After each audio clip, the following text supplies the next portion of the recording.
school, we're actually the second educators in your children's life because you are the first teachers. And we want to work in partnership with all of you because we can't do this work alone.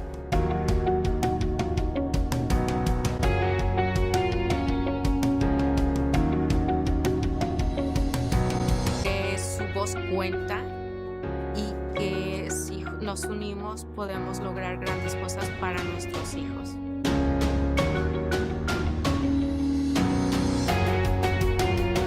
I love the diversity of the school district. Whether you know it or not, this district speaks 83 different languages.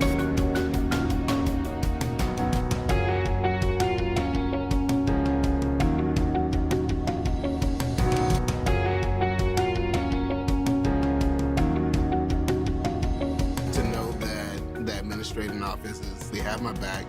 Not only my back, but they have my child's back. Every child, regardless of ethnicity, regardless of income, regardless of need, every child deserves to have their needs met. No one person can do it alone. The teachers can't do it alone. Administration cannot do it alone. It's going to take the parents, the community.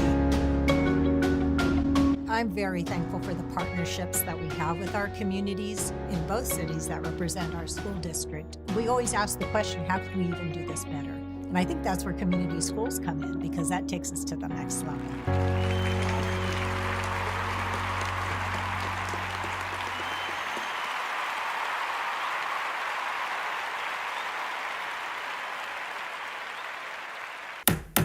All right, welcome to the November 2nd, 2023 Board of Education meeting. Superintendent, will you please take roll? Yes, Mr. Clark. Here. Mr. Huey. Here. Ms. Larrett. Please note for the record that she's absent at the moment. Ms. Lofthouse. Here. And Mr. Reed. Absent. Please note for the record that he's not here at the moment. Thank you. We have a quorum. Thank you. All right, in a moment, we will be going into closed session where we will cover the following items: student matters, employer-employee relations, conference with legal counsel, conference with real property negotiators, and personnel matters.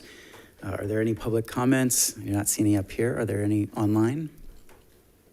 No comments online.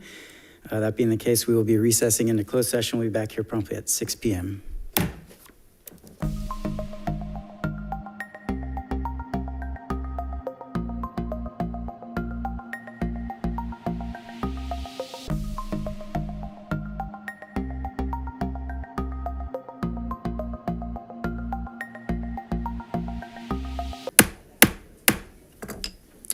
Welcome to the November 2nd meeting of the Folsom Cordova Unified School District School Board.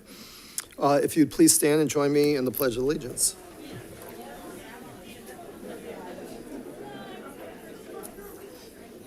I pledge allegiance to the flag of the United States of America and to the republic for which it stands, one nation, under God, indivisible, with liberty and justice for all.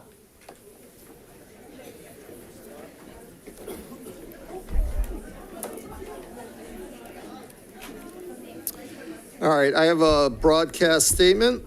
A broadcast and recording is being made at the direction of the board, and the broadcast may capture images and sounds of those attending the meeting. Folsom Cordova Unified School District Board Policy 1313 promotes mutual respect, civility, and orderly conduct among employees, parents, and the public. We will treat staff, parents, and members of the public with respect and expect the same in return. If any member of the public uses obscenities or communicates in a demanding, loud, insulting, and/or demeaning manner, the board will calmly and politely admonish the person to communicate civilly. Public comments during board meetings are an important component of public engagement and transparency. Members of the public will not be permitted to yield their speaking time to another member of the public. All written comments submitted by 3 p.m. today to the board have been read. Per the Brown Act, the board is not allowed to enter into a two-way discussion on any matter not on the agenda. Superintendent, will you take the roll, please? Yes, Mr. Millajor. Here. Mr. Merrill. Here. Mr. Clark. Here. Mr. Dewey. Here. Ms. Larrett. Here. Ms. Lofthouse. Here. Mr. Reed. Here. Howard County. I think everybody's mics are, let me do.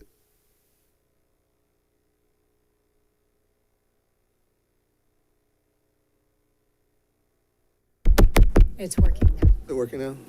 All right, there we go. All right, let's see, reporting out of closed session, Superintendent? There's no action to report out of closed session tonight. Thank you. Adoption of the agenda, is there a motion? I'll motion. Motion by Board Member Lofthouse, is there a second? I'll second. Second by Board Member Melajor. Superintendent? Mr. Milledor? Aye. Mr. Merrill? Aye. Mr. Clark? Aye. Mr. Hui? Aye. Ms. Larrett? Aye. Ms. Lofthouse? Aye. Mr. Reed? Aye. Motion carries. Thank you. All right, item 7, special presentations. We do not have any special presentations. That's correct. All right. All right, that takes us to item 8, public comment. This is the point in the agenda that we will take public comment on any item that's not on the agenda. If you're here for an item on the agenda, we will take public comment when we get to that agenda item. All right, I have cards here. Let's see. First speaker will be Melinda Wilson. Welcome.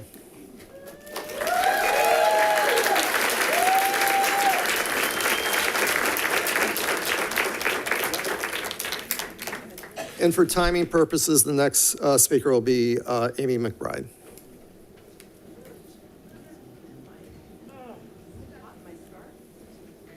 So, of course, this is how it's going to start. Okay, let me take this off real quickly. No, I know there's a lot of people who want to speak tonight, and I don't know why this had to go and get caught in my scarf. So that, okay, we're going to fix it later. There we go. Good evening.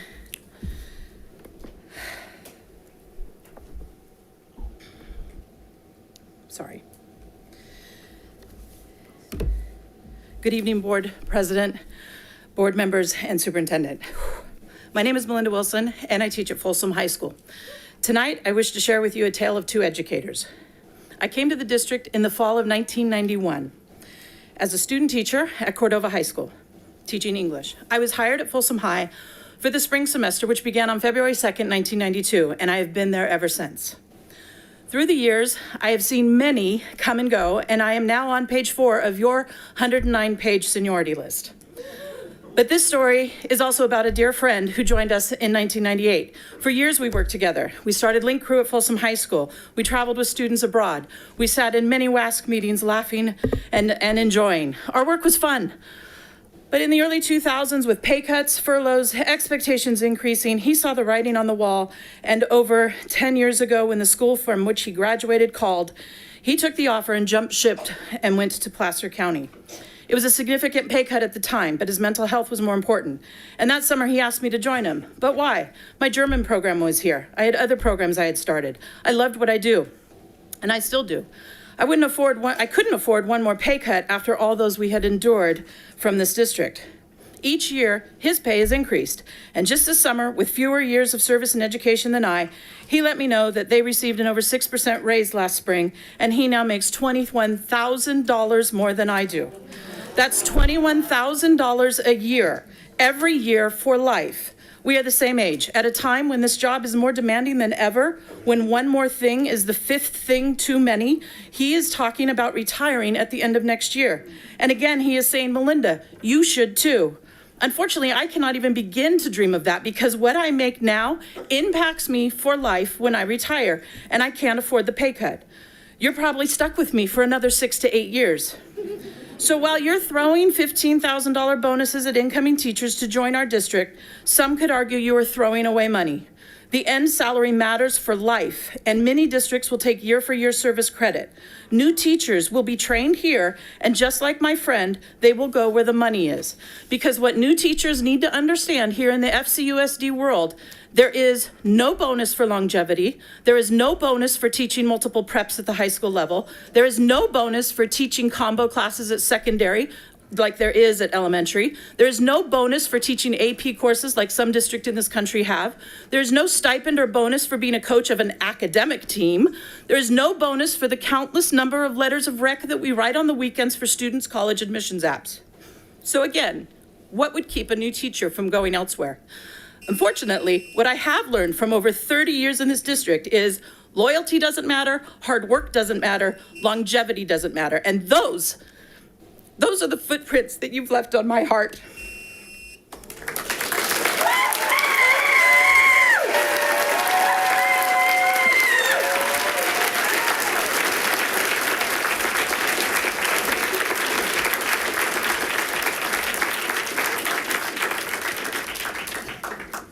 Thank you.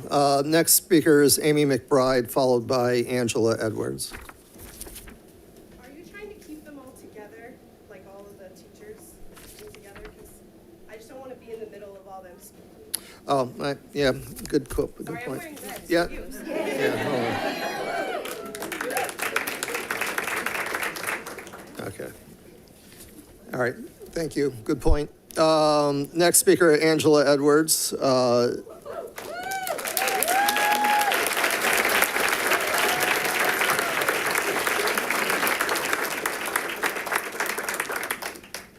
Good evening. That speech was very powerful. Hopefully mine will come across all right. In your opening policy, you say to treat, when we speak, be respectful and not to be demeaning. I feel that your offer of 2% is both disrespectful and demeaning.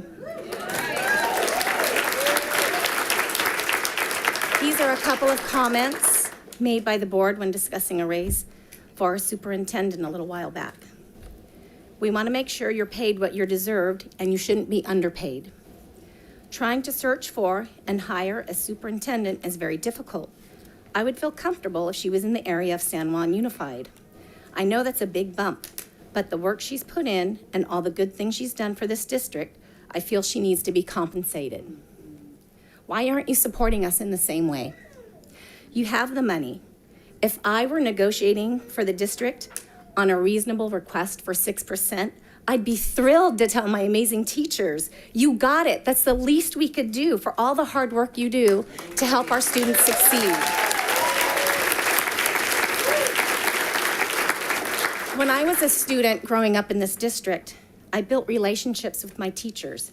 I had my favorites that I would go back to visit. They were always there. When I was hired by the district 24 years ago, I was so excited to see two of my favorite elementary school teachers, Diane Huntley and Catherine Friedenberg, still working for Folsom Cordova Unified. Many of our students, now when they need it the most, they don't get the same opportunity to build those relationships. Excellent teachers are either leaving the district, retiring early, or leaving the profession altogether. These relationships are so important, and I don't know if you realize that or if you see that. Your offer makes us feel unappreciated and undervalued. It shouldn't be that way. Something needs to change.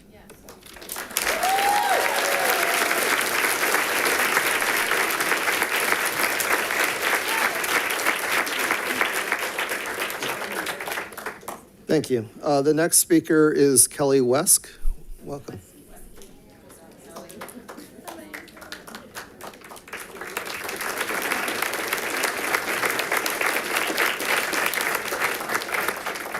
And following Kelly will be Jean Kavanaugh.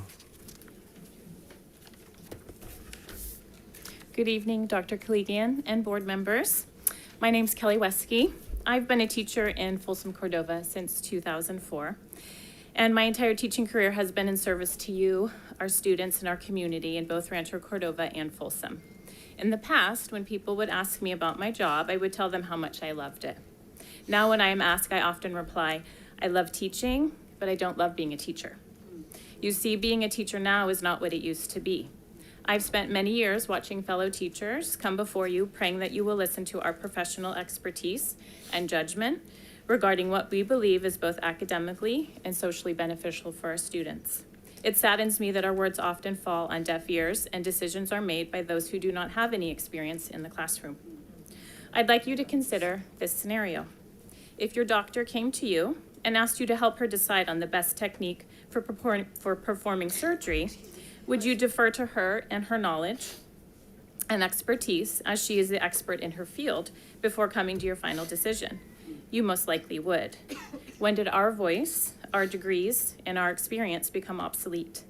When did it become commonplace for teachers to not be compensated for the work they do every year? Would you tell that same doctor that she doesn't deserve a competitive salary because she should just be in it for her patients and healthcare? Does the doctor spend her own money to be fully effective in her job? Excuse me. Does she buy the pens she writes with, the paper she prints on, the chair she sits in, or the medication she prescribes to her patients? Does an employee at McDonald's bring their own hamburger buns and patties to serve to their customers? If it sounds abnormal for those professions, why is it so normal for ours? Year after year, we come to work and spend our own money to help our students thrive. We spend our own money to help our district produce outstanding students. We work past contract hours, lesson planning, grading, tutoring, conferencing, and the list goes on, all without compensation. We can't do it anymore. This system is broken. Our teachers are broken. We are tired of being overlooked, overworked, and undervalued. Thank you.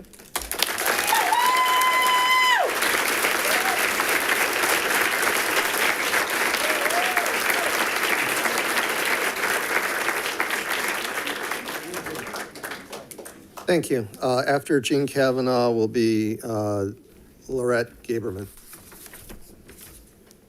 Hi, I'm Jean Kavanaugh, computer science teacher. I've been teaching for 36 years, 29 of them at Folsom High School. After moving from Chicago, my first job before this was a high school presenter for Heald College. I traveled all of Northern California making presentations in over 40 high schools. I chose this district based off of that experience. But tonight I'm here on behalf of all the teachers behind me, as this is my last year.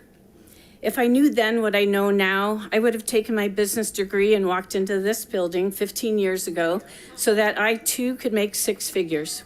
Or I could have walked across the street to Intel and received my six figures there, but I didn't. We know people that leave our schools to work at the district office just to finish out their years at a higher salary. I stayed at Folsom High School because I'm a teacher. We teach. That's what we're born to do. But during the fun mask year, I gave up all of my sick leave so that I could take care of my then 95-year-old mother. I didn't know how these teachers survived that year and still came back to their classrooms. I lost 27% of my retirement that year, and I'm only working this year to gain that back. I'm here to tell you that atmosphere is different. All of you have not been here long enough to know. Teachers don't feel appreciated, they're tired, they do substantially more work than anyone in this building, making half as much. I finally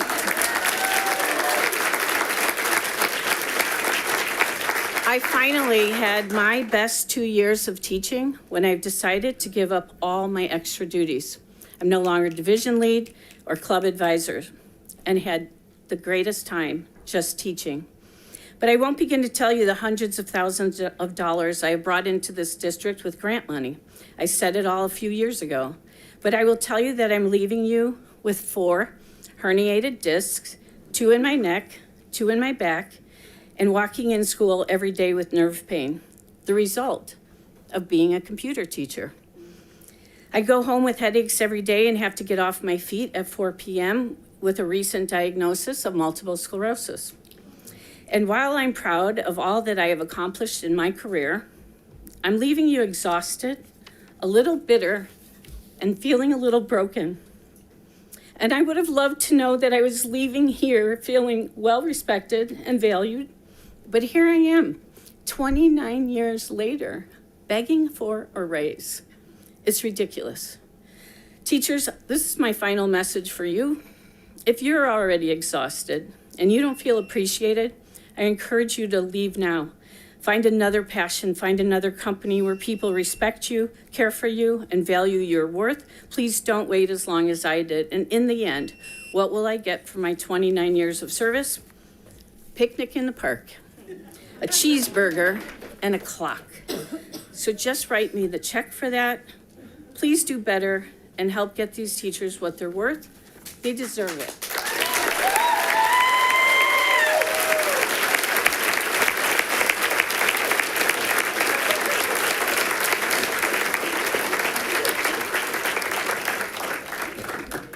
Thank you. After Lorette Gaberman will be Jamie Emmerich. Thank you, Jean, for saying some of the things I was going to say. Now I'll just go down the list.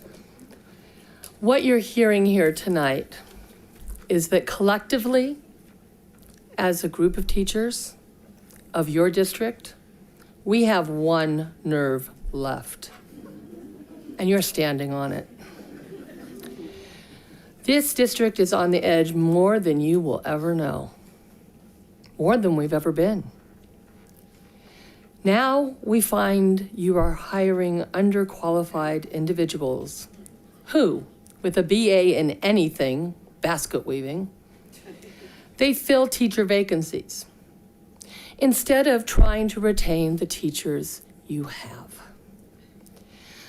Some go as interns, some underqualified subs, some are simply underqualified, period, for the positions that they are hired. How's that working for you? Let's be honest. There have been many serious issues in this district of late, and we are becoming a media nightmare. And even with the most wonderful interns, you need a qualified teacher to train them. Substitutes, don't get me started. I had one who couldn't do my third grade math and told the kids, he's not a fan of it, let's have games. I had another who wouldn't let me leave for my IEP until I taught her how to read a picture book to the kids. Really? This is what you prefer rather than qualified teachers? I have an idea. Why don't you just value the highly qualified teachers you have already and stop the madness?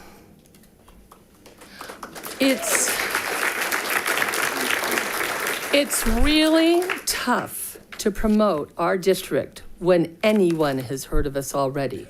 And believe me, I have tried. I have talked with teacher friends from all over the county. One teacher friend compared us, our district, to the Hunger Games, saying that FCUSD's teachers are as expendable as those tributes in the books. Other districts call us toxic. Qualified teachers are running from our district because they see better elsewhere. We need to get them back. Our teachers are so discouraged, devalued, and done, but also so determined. Many of us feel like the union's ask was actually too small. We expect at least that much. Or do you think you can run a school district without teachers? How many times do we have to go to impasse or be on the brink of a strike? How many colored shirts must we wear? Because here's the news flash. Nobody is backing up this time.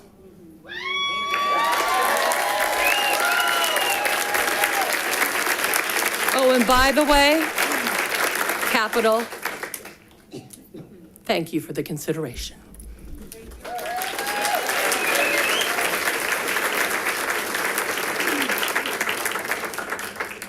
Thank you. After Jamie Emmerich will be Michelle Flowers. All right, I'll use my teacher voice if I need to. Good evening, school board, Dr. Klegian, and friends. I'm Jamie Emmerich. I teach TK at Williamson. I started my career with Folsom, Cordova in 1994. Each year, as I think about the next year of students who cross the threshold of my classroom, I hope by the time they leave, they're better humans than when they started. There are 2 lifelong lessons I hope my students leave me with and have those instilled in them. I'm here to share them with you tonight. These are not lessons I learned through the credentials I hold, nor the initials that follow my name. These are lessons I learned from my mom and dad, the community in which I was raised, and teachers who inspired, ignited, and influenced my passion to teach. The first is see a need, fill a need. I think everyone in this room tonight recognizes the fact that our union president implored you, the district, to sharpen your pencils and gave you a warning that a sea of red was going to rise and speak.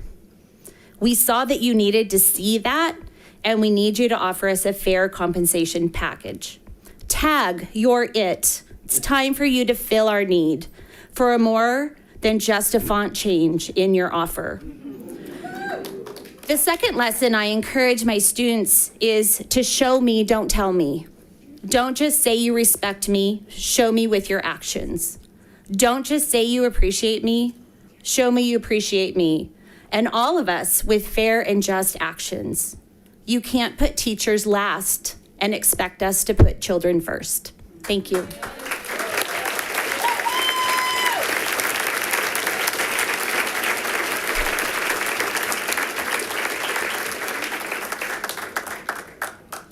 Thank you. Michelle Flowers. Good evening. Thank you for allowing us the time to talk. I wanted to start with good leadership includes showing your people that you appreciate them and that you value their contributions. It means that you do more than give them their time at the podium. You actually lean in and hear them. Good leaders lead with humility and gratitude and grace. People will always work harder for leaders that practice these principles. Look around this room. We are supposed to be on the same team, working towards the same goal, supporting one another. Instead, we are overworked. We are tired. We are working second jobs to meet the rising prices of just about everything. We are putting in countless hours of our own time to get the job done, many times sacrificing times with our own loved ones. We're financially supplementing our classrooms. My budget for this year, the entire year, is $65, and I see 200 students a day. Our mental and physical health is suffering, and in general, we already didn't feel very valued and appreciated, but then we were hit in the gut with an insulting 2% salary increase offer. So if children truly are at the center of all of your decisions, why are you not taking better care of the people on the front lines? People are leaving this profession, and specifically this district, in order to survive, financially, emotionally, and sometimes physically. Why are you not hearing that many of us are suffering at the hands of a job we do because we care about children? This is largely due to the fact that we do not feel valued or appreciated. See the red in this room? I am proud, very proud, to say these are my people, and we demand more from you.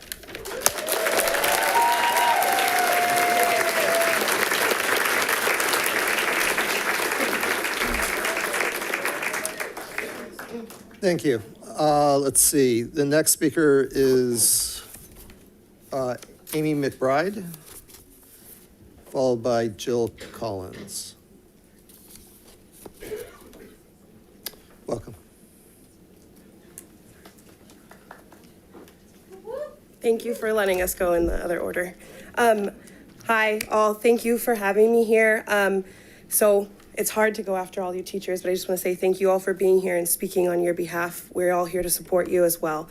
My name is Amy McBride. I live in the Folsom Ranch area, and I'm here with our group over here to just talk a little bit more about the SFID3 and the Measure M. I'm a community member, a teacher in a neighboring district, and a proud alumna of Cordova High School. One of the things that we really want to stress about our message is that we don't want to perpetuate the us versus them mentality. We are Folsom Cordova Unified School District. This was something that I experienced as a student at Cordova, and now as a community, we would like to stop in perpetuating that narrative. We want to work with you all, the board and the community members of Rio del Oro, so that FCUSD serves us both in the best ways possible, focusing on our student needs. We understand the funding issues through Measure M, but would like more clarity and information such as how much has been collected so far and if the breakdown of what each community is paying seems to be what is originally estimated. This clarity and transparency will help all communities serviced by SFID3 to understand the issues the board is facing and help advocate for our students. In the same idea, we are requesting that when the demographic data comes back, that we can sit down and get presented this data and have the ability to ask you questions. That way, each community can see what the demographics show and help make suggestions and decisions based on student need. We know how important schools are to both of these communities. We've seen it firsthand how Mangini Ranch Elementary filled and the expectation of Alder Creek Elementary. This is even on the board's agenda tonight. Folsom Ranch is at a crossroads. We are growing faster than anticipated, and this is having an effect on our schools. We need to all work together so that Folsom Cordova can continue to be able to provide an excellent education program that carry high expectations for student success. My husband and I hope that one day our children will have the opportunities and more that I was afforded as a student of FCUSD. Thank you for letting me speak again tonight. We are proud to be a part of Folsom Cordova Unified School District and proud of our teachers. Have a great night.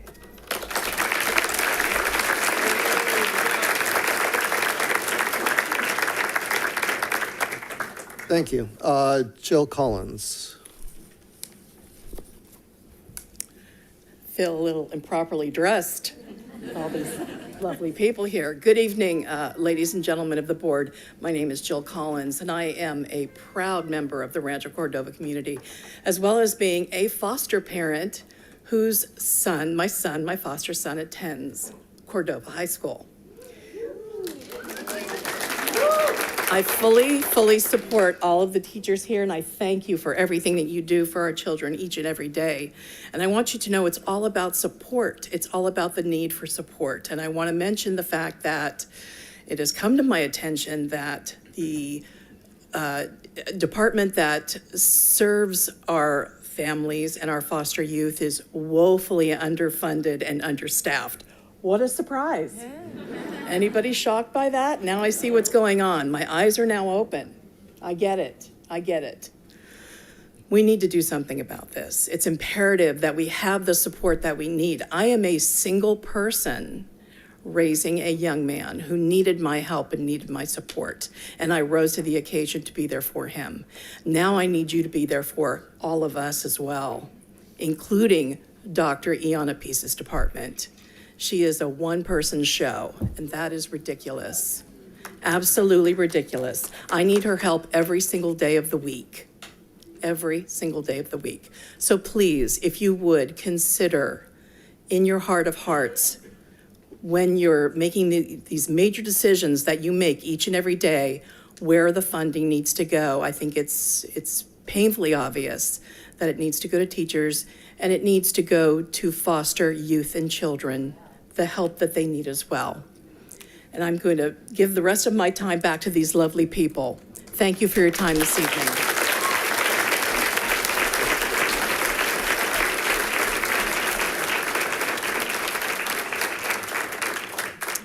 Thank you.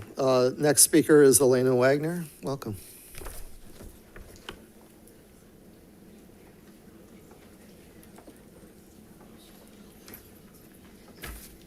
Good evening. My name is Elena Wagner, and I'm a parent of a kindergarten and second grade student in Folsom Cordova United School District in the Folsom Ranch area of SFID 3. I'm here tonight to speak to you regarding the importance of allocating Measure M funds in alignment with the unique student needs of both of our communities in Folsom Ranch and Rio del Oro. The board's request for a demographic survey was a wise one. It ensures that the existing and anticipated student populations are known and can be served. With limited funding, aspirational projects which would exhaust the monies available are not the most judicious path forward. I ask that instead of the Measure M exhausting Mather-Morrison plan, you instead prioritize the immediate needs of our respective communities in projects which are less spendy to ensure a more equitable placement of schools. Specifically, as an example, the board could consider elementary and middle schools in both communities. Those new schools would be a draw for new residents to both communities, and over time, these young students would age into an eventual high school when there's money and students to fill it. I ask that the board consider a non-binding FCUSD resident focus group to discuss the demographic survey results prior to the next facilities meeting. I, for one, would look forward to speaking with other FCUSD families about our shared priority for our children's access to much-needed school facilities. While I do understand that there is much to do being made about the differences between the two communities, I believe there is so much more that we have in common. We're both developing neighborhoods of existing older cities, we're both diverse in our communities, and we have really talented workforces and super smart kids. We all love our students, and I think that there is room for compromise on this item. On another note, the board did previously hear concerns from Rancho Cordova parents from neighboring districts about their desire for additional school facilities. And I want to express my understanding of their desire for better school access for their students within their district. I would be happy to support those efforts when they're directed to Elk Grove and Sacramento Unified. I do have experience in community organizing, and we all love our kids no matter what city or what district we live in. Thank you to the board for allowing mine and others' concerns to be heard about both topics and genuinely considered. And I have a little bit of time. So this district, which everyone has moved to because the schools are absolute gems. The schools are gems because of the teachers. And last year, when I learned through the union's efforts on social media to educate parents that compared to all of the neighboring districts, FCUSD pays less to new teachers, has more steps to reach the top of the pay scale, has a lower top pay band, and more expensive health care, I was shocked. Please do right and make this right for our teachers. Thank you.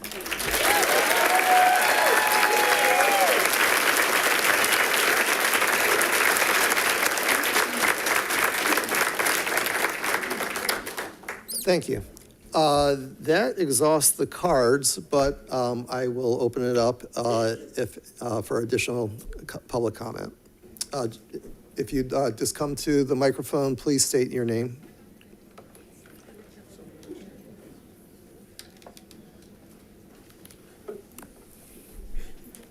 So I'm Hari from Folsom Ranch area. So as a parent, I'm a parent for 2 high school kids right now. And we came to know that we need to choose. Would you mind moving the microphone closer? Yeah. Yeah. Thank you. So the board needs to choose one of the high schools to build in different areas, different cities. All the areas are same for everyone, but as a parents, we want good schools in both areas. But Folsom Ranch is growing very much, and right now we are inconvenienced to go to the schools on the other side of the freeway. So I would really appreciate if you take this as a note and help build the Folsom High School in Folsom Ranch area. Thank you very much. Thank you. Welcome. I'm actually not for myself. We have a couple of students from Vista del Lago who wanted to address the board. They signed up online to speak during public comment, so I'd like them to be able to do that right now. Yeah, please.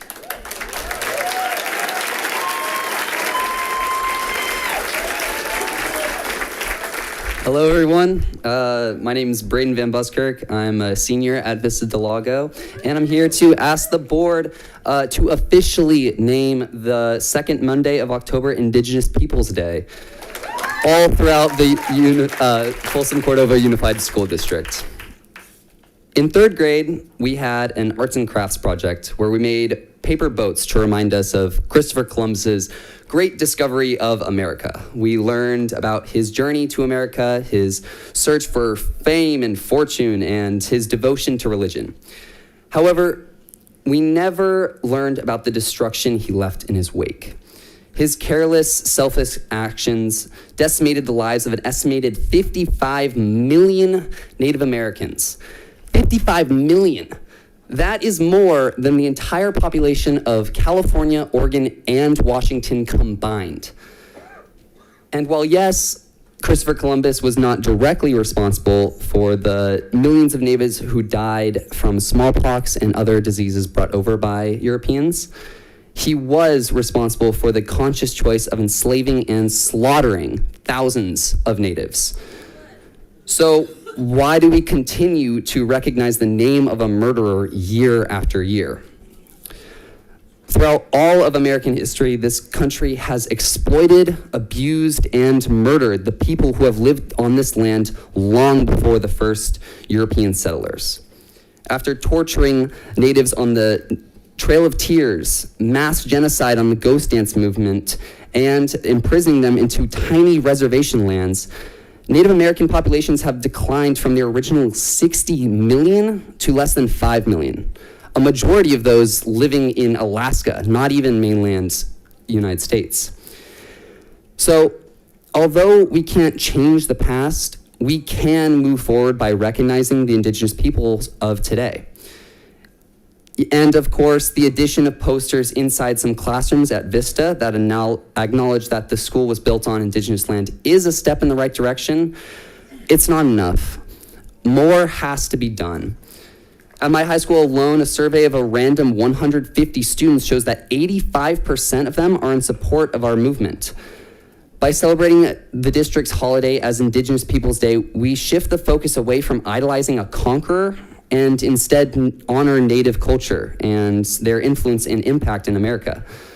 With this change, children can learn about Native American heritage and traditions rather than making paper boats in the name of a colonizer. Thank you.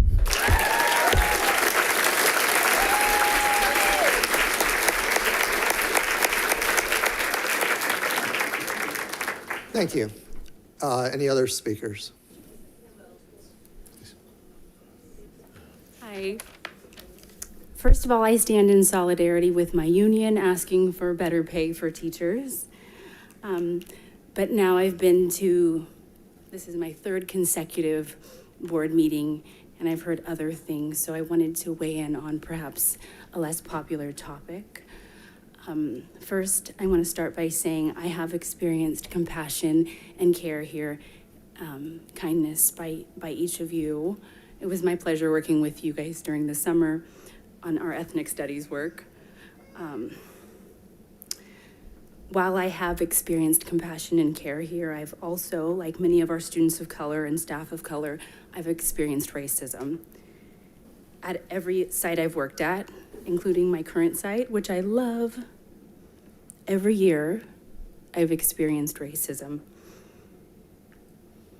And it's not totally random. It's connected as part of our culture. It's very intentional, almost like clockwork. There are patterns that we don't talk about enough. It's embedded in all of our major processes, including the complaint process, the hiring process, etc. At one of our recent board meetings, I probably should have stood up then, but I didn't. I saw a mom speaking up, advocating for humanity for her child. She said what so many of us say after we experience racial harm. She said, "Why wasn't I reached out to in a timely manner? Where was the compassion when I needed it? Where was the communication? Where is the community that cares?" Now, I'm not gonna lie, I love this show of community. Like, it's so beautiful to see everyone standing in support of one another, standing in support of what's right. But when people are experiencing racism in this district, there's no community that stands behind us. There's very little support for people in this district who experience racism. In this district, in fact, we typically run in the other direction when someone mentions the word racism. Silence and injustice are salt on the wound of racism. And I've had friends in this district that have done it. I've reached out many times to many people in this district who have done it. The silence is deafening, and we need to change that. I left your equity team because of it. Austin Channing Brown said so eloquently, so often in institutions like our own, the pain of a person of color is the end of a conversation instead of the beginning. Let's talk more. Let's show up more. Thank you so much.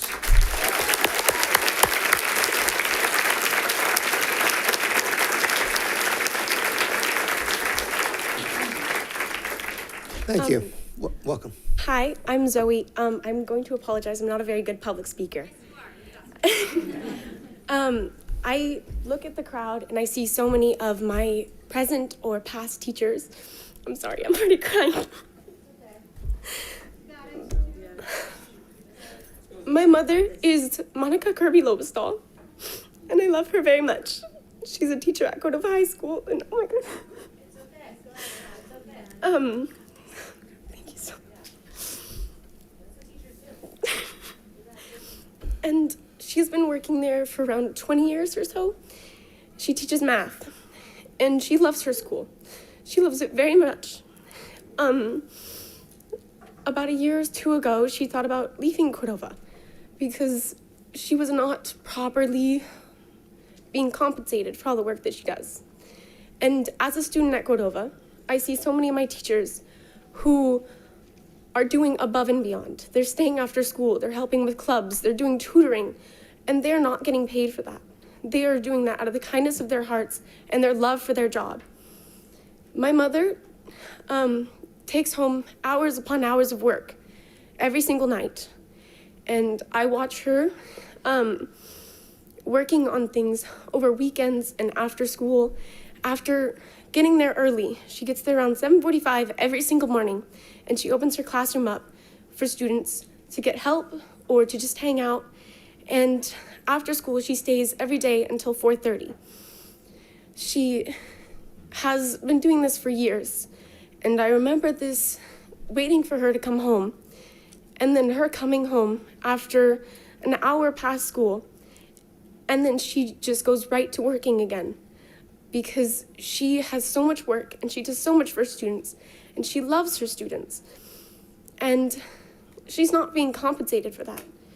And I wish she was here tonight, but unfortunately she is with her father, his 80th birthday. But this also isn't about her. This is about all of the teachers of all of FCUSD and how much work they put in, and how I, as a student, notice all of the work that they do and all of the work they're not getting compensated for. I'm a full IB student, and I love the teachers at our school, and I love our school and our community, and I wanted to take IB biology. And Miss Roth, she's a sweet, sweet woman, but she's a brand new teacher who has not had any background in teaching IB biology. And I believe that once she had the proper training, she would be a lovely teacher. But you guys have not given her the proper training, and you have not given all of our teachers the proper support or the proper just compassion and compensation for all the work that they do. And so I'd like to thank every single teacher here who goes above and beyond and who pays for the supplies for their classroom and who spends their time after school helping their students and who just cares enough about their students to stay and to do all this work. So thank you to every single teacher here, and I support you guys getting the compensation you deserve. Thank you.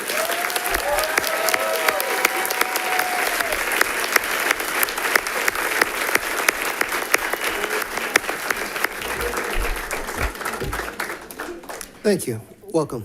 Hi, I'm Elissa Smith. I'm a history teacher at Innovations. I'm going to use my phone for my notes. Last board meeting, I brought my husband to come. He's an attorney. He was talking about how we both work late nights together and how he's compensated for it and I'm not. We have a lot of the same struggles, but you know, he gets the money for it.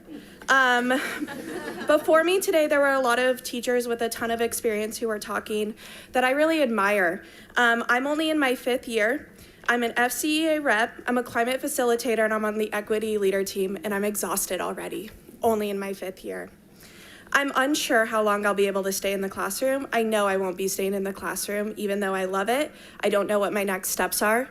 I'm trying to figure it out. My husband and I have had tons of conversations that maybe I need to stop working because my mental health is not really good and the pay is not enough to be able to stay working. So that's really all I have. I hope you just keep that in mind. Thank you.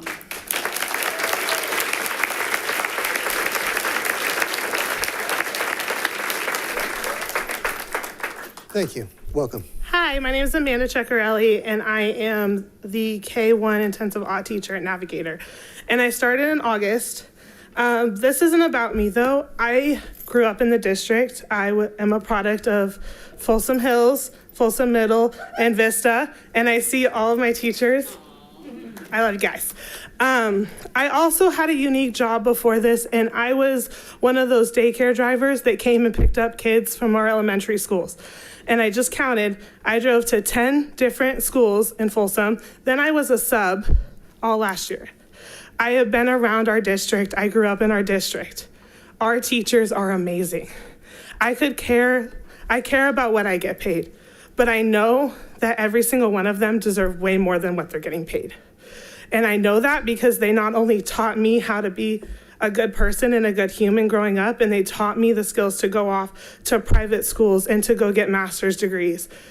But I know that because they all poured so much into me that was above and beyond all that they did. And they deserve to be compensated for that.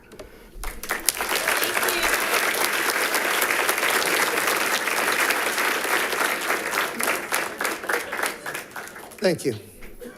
Any other public comments? We're a big deal. We are. Yes. Can't get up though. No, you first. Katie Dixon, White Rock Elementary. I've been with Folsom Cordova for over 25 years. I'm going to throw a number at you. $32,500. The amount my husband makes, only 2 years more experience than I do.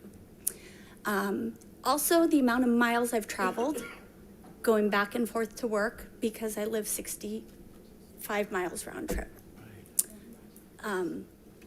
I average about $300 a month just in gas alone. I wouldn't do this if I didn't love this job. My husband told me, I just turned 50. He said, walk away. That's what he told me. He goes, you don't need the stress. And I told him, it's hard to walk away after investing this much time, this much effort. It's too much. It's too much to ask for your teachers to invest this much time and then come back with 2%. I mean, it's disgusting at this point. And it's heartbreaking for me. I wouldn't have stayed almost 26 years if I thought I could do something else. But at this point, I might just do that. I might just walk away. And it's heartbreaking to think I've invested this much time and nobody really cares. It's just too much for us. We want to be here, but we're not feeling like you want us here. That's what it comes down to it. We want to be here, but there's only so much life you can suck out of us. That's what it is. I leave at 6:45 in the morning, and what time is it now? If I was going home on a normal day, I'm heading home at 5 o'clock. Takes me an hour to get home, and that's if I don't have to pick up groceries or whatever else. And then I turn back around 12 hours later. So I really hope you figure this out soon, because you're going to lose people like me and all these amazing teachers here. And I don't know what else to say, because we want to be here, but it doesn't feel like you want us here.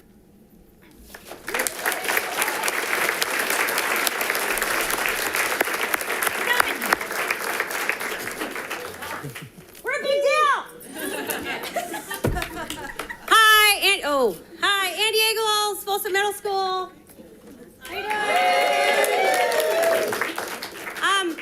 I have been in this district a long time. I'm sure you can't tell because look super young. I also have children in this district. Sorry about that. Yeah. My husband is also a teacher, but not in this district. Yes, told him to run for the hills. He's in Elk Grove. We take his health care. I'm one of those in Lou's. Thank you. Thank you. Thank you. Yes.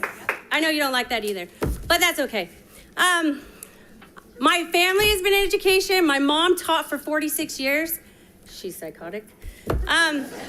She only retired so she could join the school board. Did I mention she's psychotic? And my sister's a teacher. She married a teacher. I married a teacher. My brother's sort of a teacher. I don't know. It's weird. But education is in my blood. I've always wanted to be a teacher. I wanted to make a difference in kids' lives. I don't know if I'm really doing that, but I'm dang nabbit if I'm not teaching them that be yourself and who cares what other people think. Because dang nabbit, it's just fun. I am one of those people, I'm going to upset some people, I'm so sorry, but I am one of those people that can look back and say, yes, I would still be an educator because the Army life is not for me. But we definitely need better. We need to be treated better. I love my students. I love them like my own. They probably don't think so, but I definitely treat them like my own. You should talk to my children if you don't believe me. They didn't want to come. I was going to put him in the Pickleville pit. He didn't want to come. So please, do better. Come visit us. Come hang out with us. I know you've been on your phone the whole time. I'm sure that's great for you.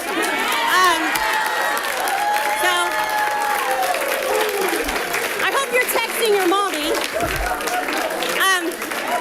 I do want to say one thing. The last school board meeting I was here, my car broke down. It was so embarrassing. I was waiting for 2.5 hours out there, so I got to stay in the lobby and listen to your really long presentation, Ogden. And I found out that only some of you actually asked if I was okay after this meeting. I was sitting out there, and three of you asked if I was okay. So thanks for that. But AAA finally showed up, and I'm obviously all right. But if only I had better pay and I could fix my car. I mean, I don't know.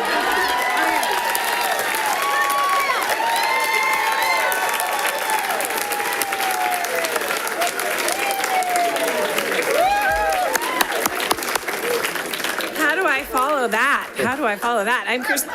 I'm Christina Cook. I'm a first grade teacher at Mangini Ranch. I am also an equity leader, proud equity leader since the program started. I'm also our Human Rights Executive Board member, do a lot of work for our union that way. And I'm also a trainer for CTA. I do human rights training for CTA. So this is a human rights issue, I think. I want to tell you that I'm at the top of the pay scale. I've been working for this district for 25 years. I can't make any more money. And I just did the calculation on my calculator that if I get a 2% raise with 30% about taxes taken out, it's $127. That's it.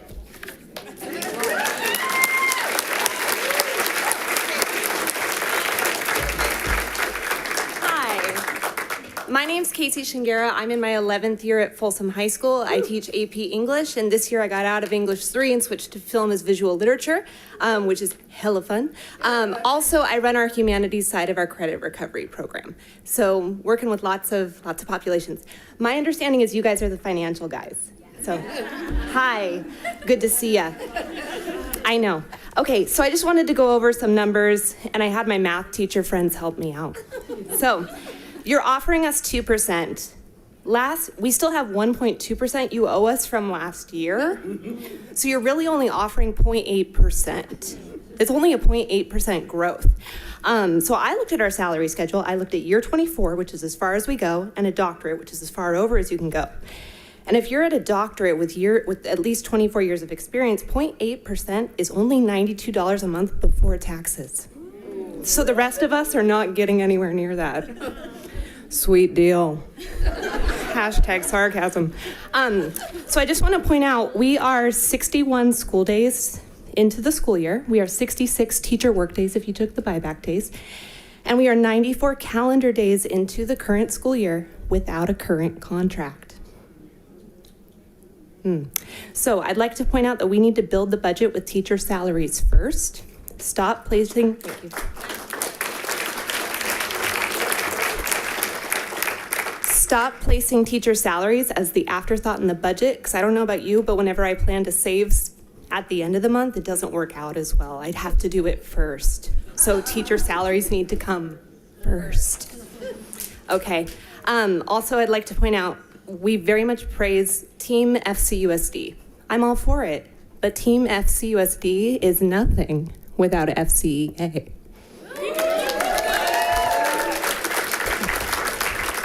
Team FCUSD does not exist without FCEA. FCEA is the foundation of FCUSD.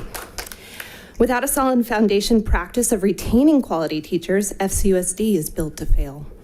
Your words mean nothing without quality action. So please, as I've said in previous years, don't give us your praise, give us our fair compensation raise.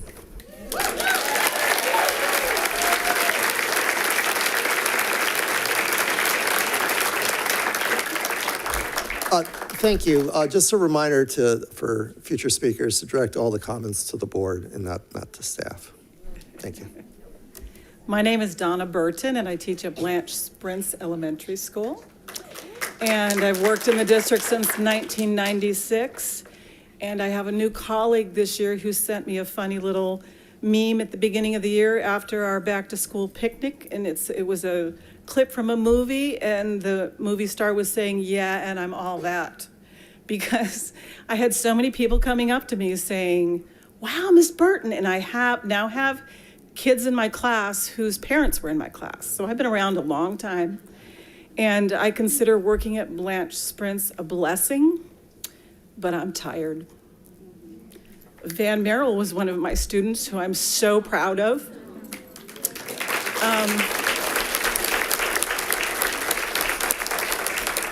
But I'm tired. I just resigned from my department chair position because I'm tired. I have nothing left. And I'm embarrassed to say that in front of Van, because Van knows I'll give it my all, and I still will, but there's not a lot left.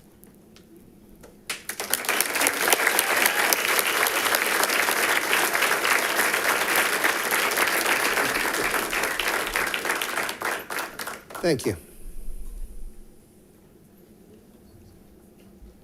Hello, my name's Michael Alexander, and I am a Folsom High graduate. I also have a family member here that is also a teacher. I would just like to say that I've seen teachers that I went to that taught me. I know how much they put into this, and I know I wouldn't be here if it wasn't for the teachers that taught. They put their all into it every single day and helped me become the man I am and helped me be successful, a successful accountant. And I don't know how any of you can sit there and believe that a 2% increase is acceptable. Like,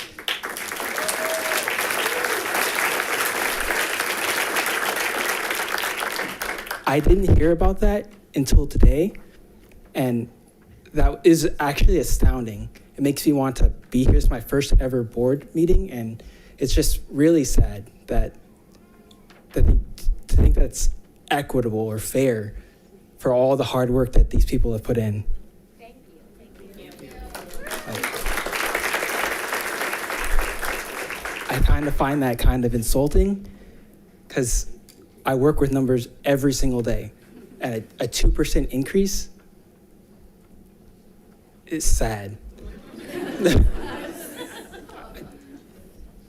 Thank you.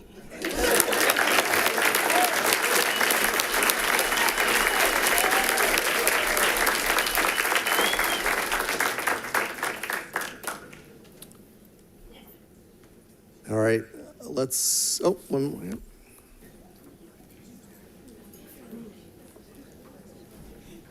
Hi, good evening. I'm Cole Cooper, if you guys haven't met me before. I grew up in the district, Peter J. Shields since first grade, all the way through Folsom High graduate. I went to school with some of you, some of my fellow teachers too. Right, some of my students have become teachers in the district. My wife is killing it, she works at Cordova High. Right, this is home, this is family for us. We put everything into it. Right, not just the things that we do where we get stipends, things like club leaders, coaches, things like that really give our school life, right? But all of our extra things, all the side conversations you guys don't see unless you're in the classroom every day with us, right? I start my day with a warm-up question, take roll, go around, teach a little bit of lesson, but then I have to pull out my phone and use Google Translate. I've got 5 different languages in my classroom and no translators, right? I'm good at my job, but it's tough.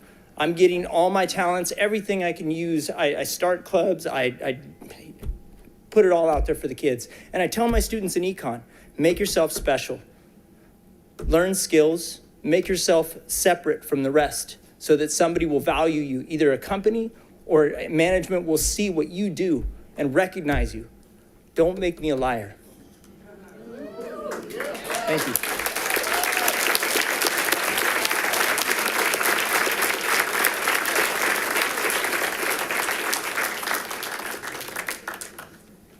Welcome.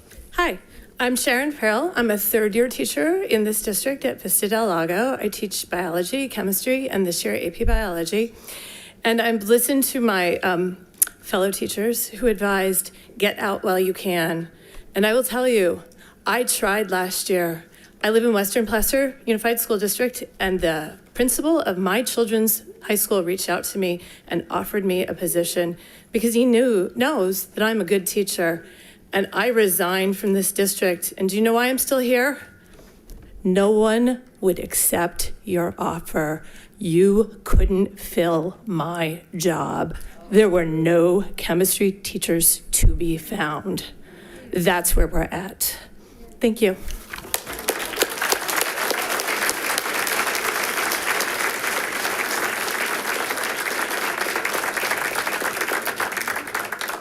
Thank you. Here we go. Y'all look fabulous. I just needed a pin. Let's go over to online. No comments online? Okay. All right. I have actually a prepared statement to read. Let's see. Thank you for the comments. The board values the Folsom Cordova teachers and staff and want you to know we hear your concerns. The board is limited at what we can say in public due to collective bargaining requirements. The board has given direction in closed session to the negotiations team to continue to work with our labor partners to find a fair solution for all. Please understand that we as a board take this very seriously and have a fiduciary responsibility to ensure that any offer provided is financially sound. The board must consider the current and future state and federal budget, economic issues, operational costs, as well as the district's current financial status when working through this process to optimize the best possible solution that prioritizes the student and staff needs. This is not a simple or easy process, but we value transparent communication and ask that staff continue to keep our employees and community informed on budget matters and the negotiation process. On behalf of the board, we appreciate all of you for your patience as we work to a solution. Thank you. 8.2, 8.2, 8.2, 8.2, 8.2, 8.2, 8.2, 8.2, 8.2,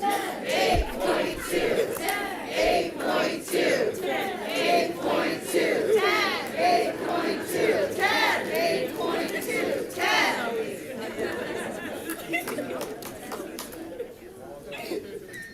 All right, thank you. We'll move to reports of district organizations. We'll start with the Student Advisory Board. Thank you, Mr. President. Yesterday was our November SAB meeting. We had over 40 attendees from all secondary schools. But I want to highlight that many of these students are passionate about what they talk about, especially in terms of educational equity, which is one of the primary goals of the Student Advisory Board. Educational equity is a two-way street. It must consider students and teachers, including teacher pay. SAB is nothing without support from teachers and faculty, so we'd like to highlight all the work that these teachers have done to make this organization great. Thank you. Our next meeting will be December 6th.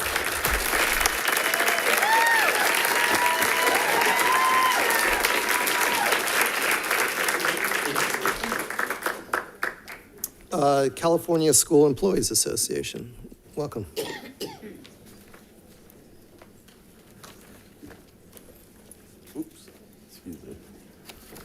Out of support for the teachers, CSEA will not be reporting tonight.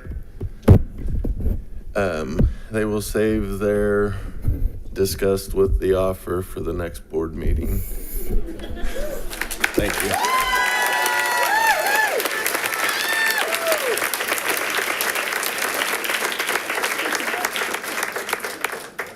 Folsom Cordova Education Association. Welcome.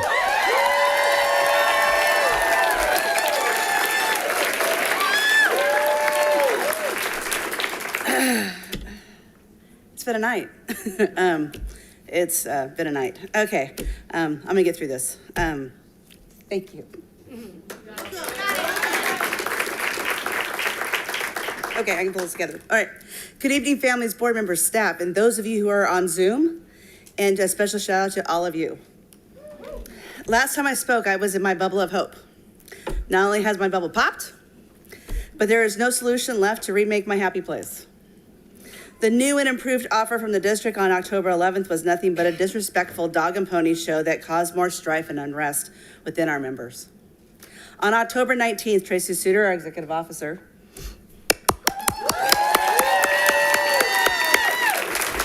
made an analogy of budgeting your most important item first, her mortgage. She pointed to the fact that we are your mortgage. I did a little research over the past few weeks, and here's what I have found. Every district is trying to convince teachers to come work for their district, and beginning teachers are looking at all the compensation packages. On September 21st, Tony Weiss had a presentation including a chart that showed our district ranks the 4th lowest out of 14 surrounding districts for first-year teacher salaries. Recently, a board member from Washington State, who was at a Sac State football team, when they were playing them, was overheard saying by one of my friends, if you have a 4-year degree, we can get you teaching, we can go ahead and get you started a teaching career. We too are having those exact same comments and those exact same conversations. 2, our students are the outcome of our business. Education. The largest resource that we have for that outcome is teachers. Our budgetary numbers presented on the 19th prove that FCUSD can afford to provide our students with the best resources possible, to attract the scarce resources of new teachers and to stabilize our current teaching pool. These 2 resources give our students the best education possible and to provide future leaders to our 2 cities. 3, at the direction of the district, the evaluation committee has been reading the Ken Marshall book, Rethinking Teacher Supervision and Evaluation, which states schools need to pay teachers well, give them the respect and professional development that they deserve. It is closely associated with attracting the best, which in turn will give our students the best. Lastly, advice from the financial advisor, David Ramsey, on building a budget. Start with your most important categories first. Giving and saving are at the top of the list. The required 3% reserves required, check. And then comes the 4 walls: food, utilities, shelter, and transportation. I put to you that your teachers and the other frontline certificated professionals are components in each of these walls. We give our students the knowledge that they need. We help them navigate through their educational paths. Teachers give up countless hours to create a safe environment for our clients, the students. And lastly, we give our students the tools to travel to their dreams. Once your true necessities are taken care of, then and only then can you fill the rest of the categories in your budget. Teachers are a necessity, not an afterthought. I am tired of hearing Sean at the end of his budget recaps and always saying, but that doesn't include raises for your staff.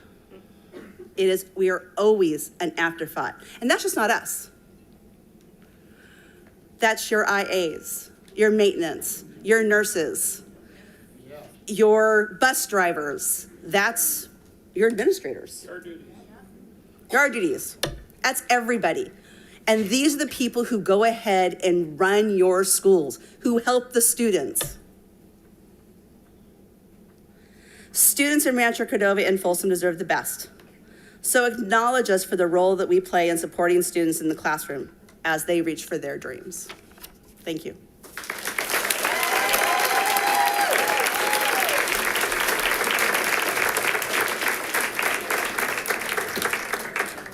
Thank you.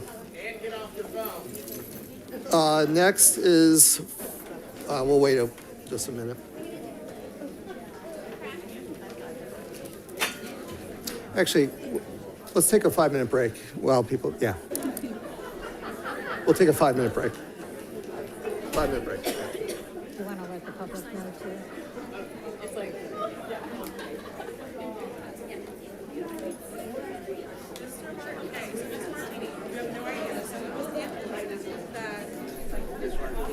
Oh, me too. You're the big deal. Big deal. The board is going to recess for 4 minutes, and we'll be back at 7:25.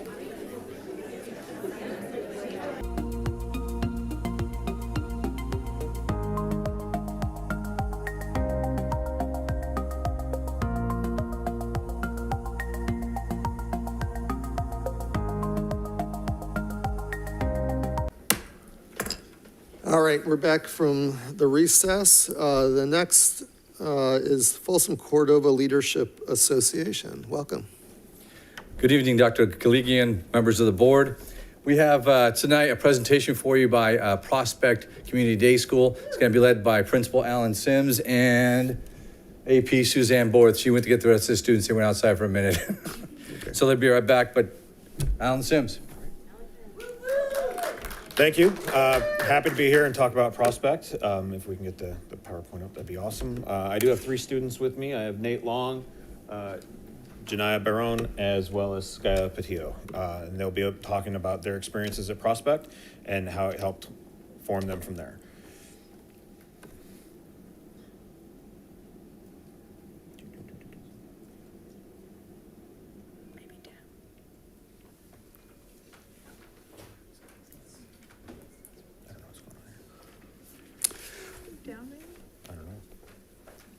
Would you mind just moving the microphone up a little?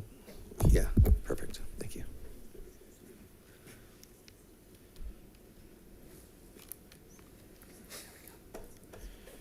All right, so what is a community day school? Community day schools are operated by districts and they serve the mandatory or other expelled students, students referred by a school attendance board, or other high-risk youth. There is a 360-minute minimum requirement in an instructional day, and that's per ed code. This does provide a challenging, we provide a challenging curriculum as well as individual attention to student learning modalities and abilities. We also focus on the development for pro-social behaviors. Ultimately, that tends to be the 2 things, is the academic deficits as well as maybe a pro-social deficit. Student self-esteem and resiliency. Community day schools are intended to have low student-to-teacher ratios. Students benefit from learning from support services that include school counselors, psychologists, mental health specialists, academic and vocational counselors, pupil discipline personnel, and they also receive collaborative services from the County Office of Education, law enforcement, probation, and human service agencies personnel who work with at-risk youth. So that, hi, I'm Suzanne Borth. I was just making sure my youth were ready to go. That's the official explanation of a community day school. But before I got involved with Prospect and Kinney, our continuation high school, I didn't know what it was. And I had been a teacher here for 10 years. And so it seemed important that we explain what it is, because in the more popular vernacular of our citizenry, it's just the bad kids' school. And we want to debunk that idea and talk about the services that we really give the community by having this option for our Folsom Cordova kids. Most Sacramento districts at this point no longer offer a program like Prospect. But at FCUSD, we commit to use a restorative justice model to get students back in their comprehensive sites as soon as they meet their contract goals around attendance and behavior and grades. We actually take students from all 10 secondary programs, including all 7 comprehensive sites and all the secondary alternative settings.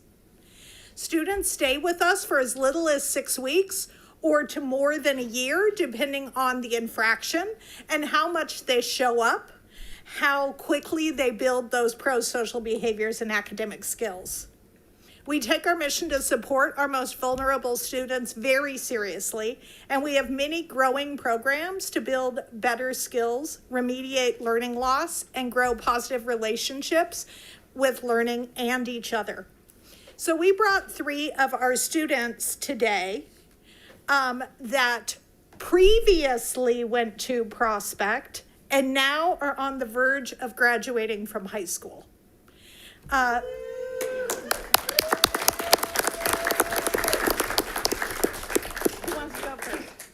I'll go first. Okay, introduce yourself. Hi, my name is Janaya. I go to Kinney now. In 8th grade, I used to go to Prospect.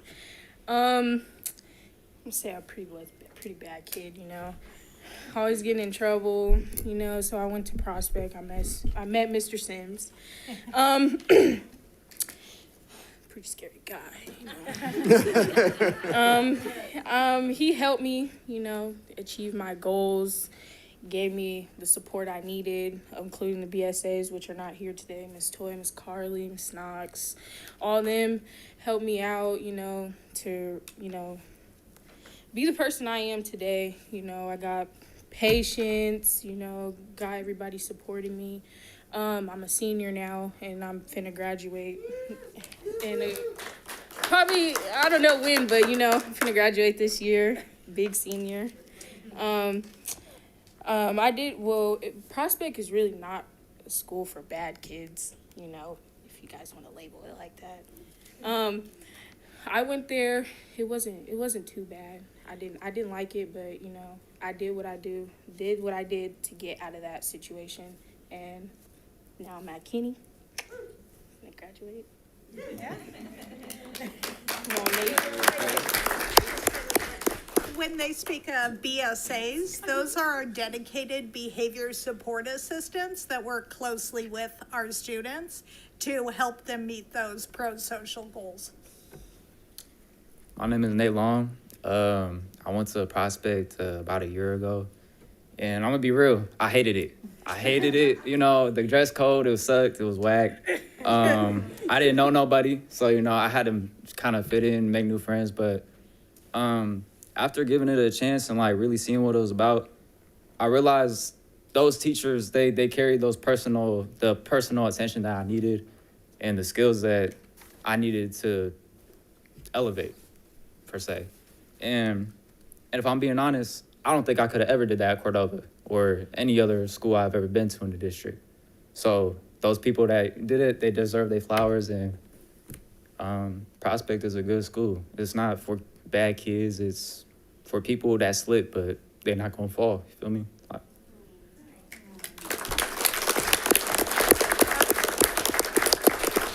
Nate will be graduating in 2 weeks.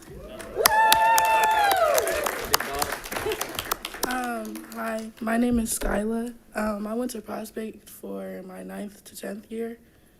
I wouldn't say it's like a pretty bad school. Like, I'm not like that, but I'm saying the kids is bad, you know? But overall, it's really not a bad school. The teachers are great. Miss Toya, Miss Knox, Miss Carly's good. Miss Bassamore was my favorite, though. She really was my favorite. I'm kind of mad she resigned, but it's okay. But She retired. That's a good thing for her. no, it's not. But yeah. Sorry, I don't know what to say. What am I proud of? Yeah. I'm proud that I actually got out of Prospect because I was there for a year, kind of more than that, a little bit. Wasn't supposed to be, but I just kept getting in trouble. And now I'm a junior, down to 78 credits. I could graduate early if I wanted to, but I kind of don't. But yeah. Thank you.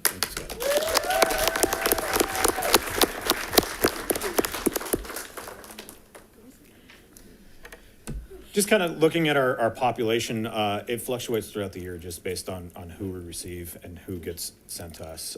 In the last year, we've been as big as 50 students and as low as 18. Right now, we have about 36 students. The majority of them are male, and that tends to be very traditional along with most alternative education sites. We're an extremely diverse group with our white students being one of our lowest categories. We have 9 students with IEPs, and we have everything from 7th grade to 12th grade, or at least that's what we've had this year. Currently, we don't have any 12th graders. Every decision we make is based on diversity, equity, and inclusion, trying to find ways to support kids and get them reconnected back into education and back into our system and how we can support them moving forward so they can graduate and then go on from there and achieve whatever goals they wish to achieve. And that really is our focus. We went ahead and put the 4 equity questions for decision making up here. It's really a hallmark of FCLA's work this year, and we take it very seriously considering the population that we serve and what has potentially happened in their relationship with school that has ended them with only one possible school. And so I just wanted to remind us all of those questions in our decision-making process while we had that opportunity.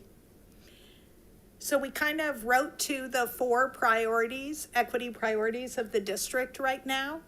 So the first one is to empower students to grow and succeed. I have my favorite. Being a small school, we have a unique opportunity to empower our students to get back on track and even thrive. Our small school environment and dedicated staff work hard to offer students access to activities and ideas that they may not otherwise have had the opportunity to experience, widening their worlds. This is 3 more of our students that already moved out and are over at Kinney. A lot of our kids stay with us at Kinney when they hit review. Priority 2, talking about how we partner with our community, and that's been a big focus for us going into this year is how we work with our families. And we've been lucky enough to participate in the Community Schools Grant, and we've been funding that. And so we actually have our community school specialist with us here tonight. And it's...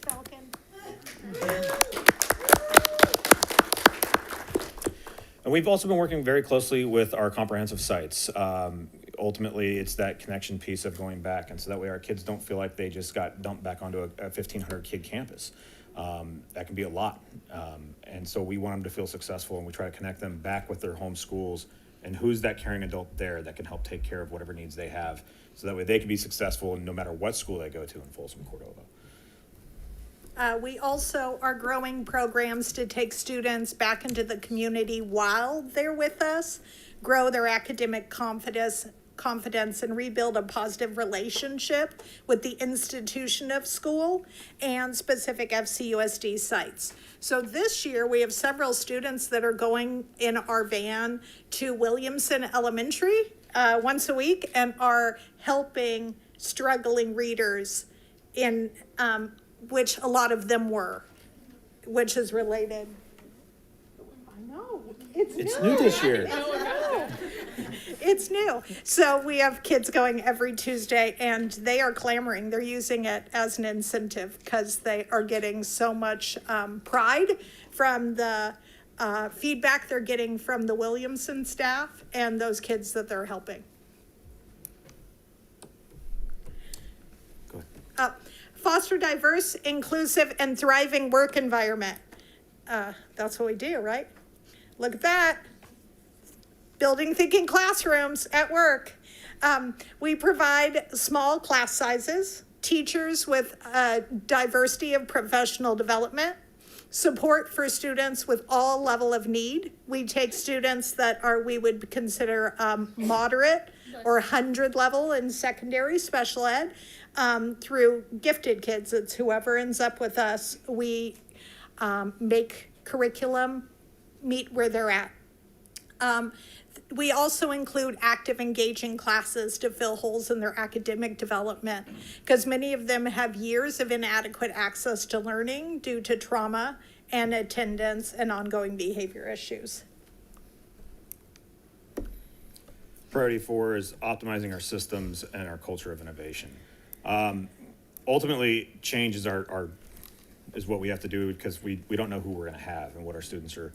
And so through community circles, team building, and behavior-focused games, we try to build those pro-social behaviors and get students to not only see in each other the positive things as well as in the school and the climate that we've created.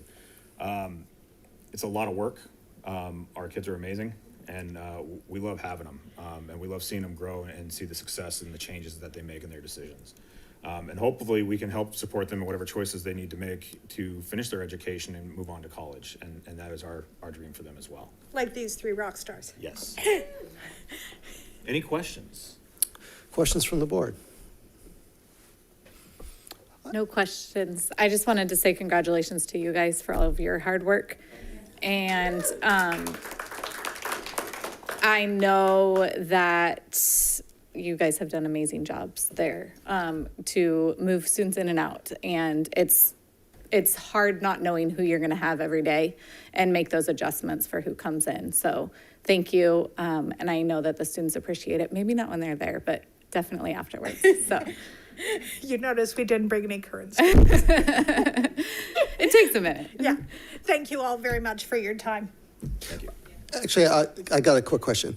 You, on an earlier slide, one of the first ones, you mentioned 7 comprehensive high schools. No, 7, we take middle also. Oh, okay, all right. 7 comprehensive sites. Got it. I was trying to figure out where. Or the 4 and 3. Yeah. Thank you. Yeah, real fast. You got this. Pay these teachers. They deal, look, they deal with handfuls. And I can say that because I've been part of that handful before. Even though I have turned my life around, I'm not like that no more. But these teachers need their flowers where it's due. Thank you.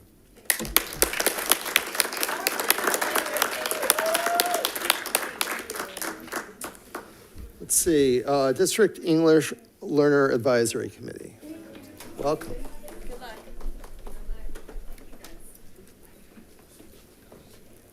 Good evening, Superintendent Dr. Klegian, President Board, David Reed, members of the board, my esteemed colleagues.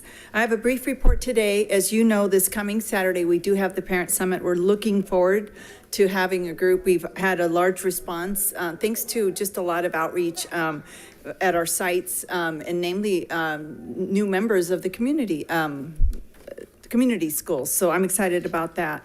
But I'm also going to give a little highlight on DLAC. We did meet on the 24th of October last week in the evening.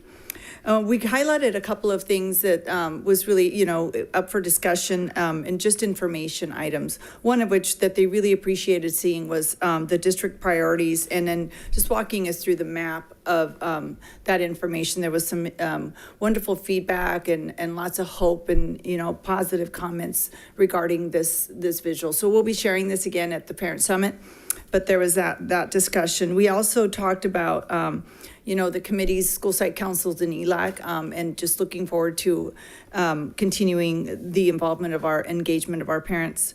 There was some information brought forward about our latest updates on immigrants and the counts increasing by 171 to date.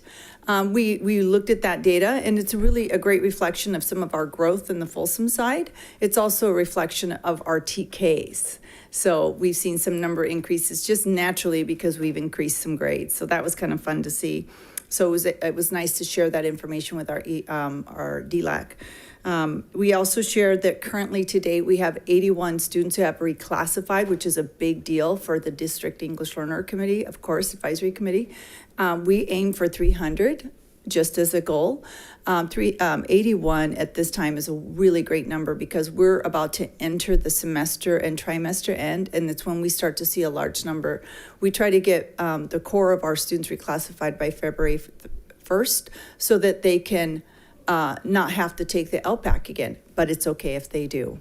And last but not least, we have seen an increase of about 112 English learners. So I talked about immigrant, which is a different number, students who come out of country, and then 112 increase of English learners. And again, largely a reflection of our added TKers. So that's our report at DLAC. This is the sort of information that we share and discuss. We had a lot of wonderful school reports. Thank you. Thank you. All right, that takes us to item 10, agenda consent. Are there any items that any of my colleagues want to pull? All right, hearing none, is there a motion? I'll move. Motion by Board Member Hui, is there a second? I'll second. Second by Board Member Lofthouse. Superintendent? Yes, Mr. Millijor, Aye. Mr. Merrill, Aye. Mr. Clark, Aye. Mr. Hui, Aye. Ms. Larrett, Aye. Ms. Lofthouse, Aye. Mr. Reed. Aye. Motion carries. Thank you. I understand we have an introduction. Yes, we do. As part of the consent agenda the board approved tonight, they also approved the personnel action form, which includes the promotion of one of our very own counselors from Folsom High School. We're very pleased to announce that the new Folsom High School assistant principal that's been named as part of that report is Miss Nicole Estrada, and we'll have her come forward. And she is a familiar face to our district. She is a proud graduate of Folsom High School, and she's had a 15-year journey in educational leadership that is marked by her significant achievements. She holds a certification as a board-certified behavior analyst and joined Folsom High School in 2014 as a lead academic counselor. She's a valuable member of the Folsom High School leadership team since 2015. She oversaw the development of the master schedule, played a crucial role in mentoring new counselors and staff, and delivered professional development staff training. Ms. Estrada states that her educational goal is to promote lifelong learning, open communication, and mutual respect. And we are excited about the role she will play in shaping and guiding school objectives to provide essential support to both students and the Bulldog community. So welcome to your new role, Ms. Estrada. Thank you, Dr. Clegan and board. I want to express my gratitude to FCUSD and the board for my approval of assistant principal at Folsom High School. I'm honored and excited to have this opportunity, especially in the district, as I am a product of our amazing programs and teachers. Thank you. Thank you. And to family members joining here tonight, thank you also for providing us your wonderful family member to be part of this team. Thank you. Congratulations. All right, that moves us on to item 11, discussion. Item A, proposed boundary modifications for the 2024-2025 school year, Folsom Schools. Superintendent. Yes, as we know, we're building another school south of 50 to be a counterpart to our other new school, which south of 50, Mangini Ranch and Alder Creek, and it's time for us to start talking about boundaries as we continue to grow with the south of 50 development, but also some minor adjustments north of 50. So our team has been working with SchoolWorks, and we're joined by Ken Reynolds today from SchoolWorks, who will be one of our team members in this presentation, working with analyzing site capacities, enrollment projections, attendance boundaries to make sure that we are planning for the future. I want to welcome Matt Washburn and Jerry Wickham to the podium to share this presentation with us. Welcome. Thank you. So one of our funnest topics we get to talk about is attendance boundaries. Tonight's for a discussion item.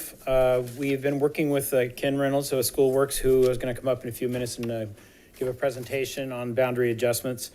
As Dr. Clegan mentioned, primary need for the boundary adjustments is the addition of a new school. It's one of the challenges when you add new schools is you have to adjust attendance boundaries. With the Alder Creek opening in 2024, we'll need to adjust boundaries between those two schools. And as Dr. Clegan mentioned, we also have some boundary modifications that we're going to look at north of the freeway too, and a couple of attendance areas to kind of rebalance some enrollments. We look at capacities, and we look at future growth, and we look at all the attendance areas when we're taking into consideration all the future boundary adjustments that might need it. So it's not a one-year thing. We have to look into the future when we do this. Part of the attendance boundaries is also getting public input. We have a public forum scheduled for November 14th at Mangini Elementary. So flyers will be going out for that. We're also working with the principal there to send out a survey to survey parents on where they may want to, their kids may want to stay, or if they want to continue attending the school they're residing in or the school they're attending at from the Alder Creek attendance area, to see how many of those kids. That'll help us with some of our grandfathering policies as well.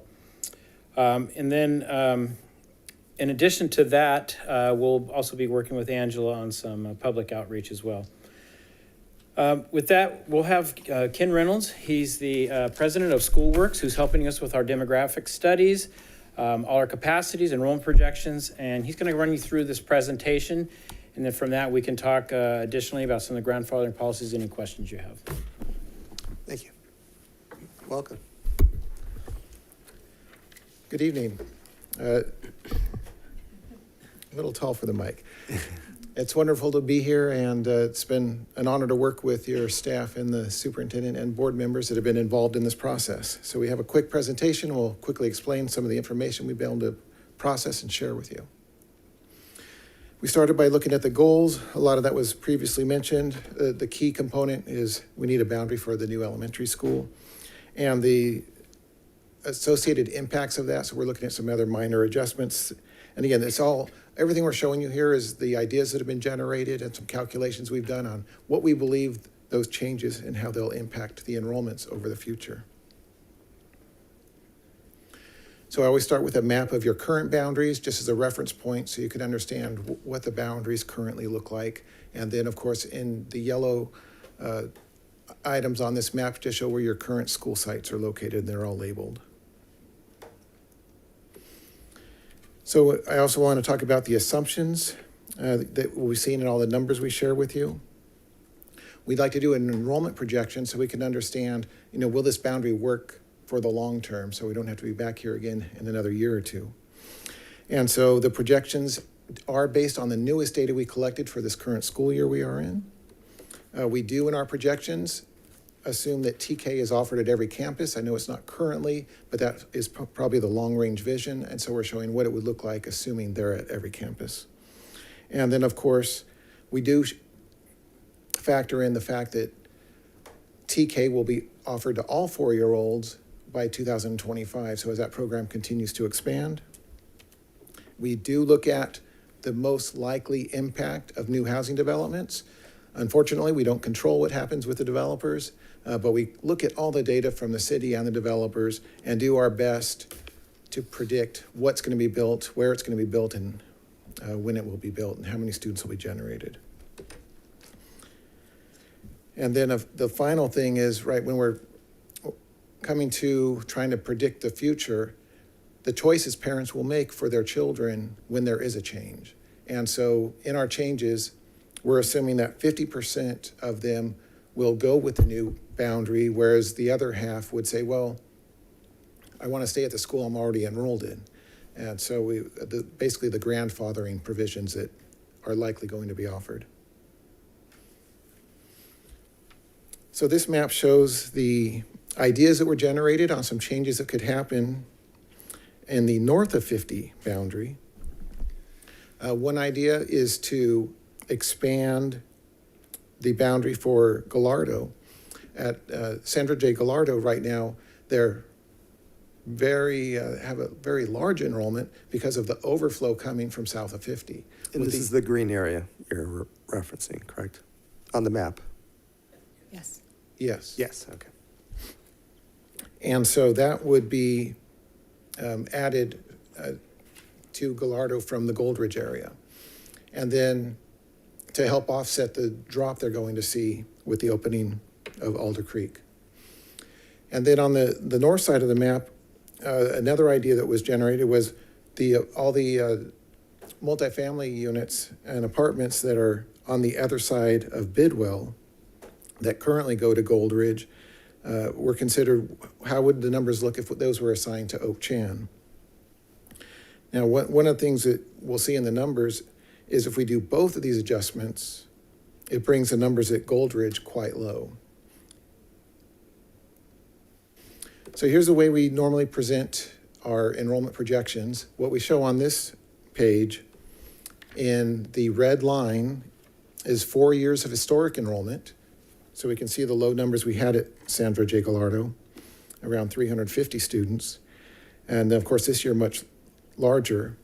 And then assuming the students are enrolled at either Alder Creek or Mangini Ranch, and that the adjustments are made for the Gallardo boundary, and about half of those decide to enroll at Gallardo and the other half stay at Goldridge until the grades the grandfathering expires, keeps our numbers pretty stable.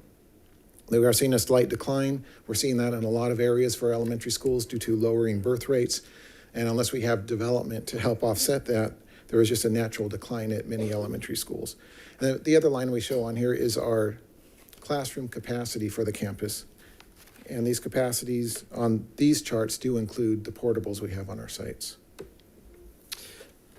Just one thing, the explanation for why between 22, 23, and 23, 24, it jumped from 358 to 511?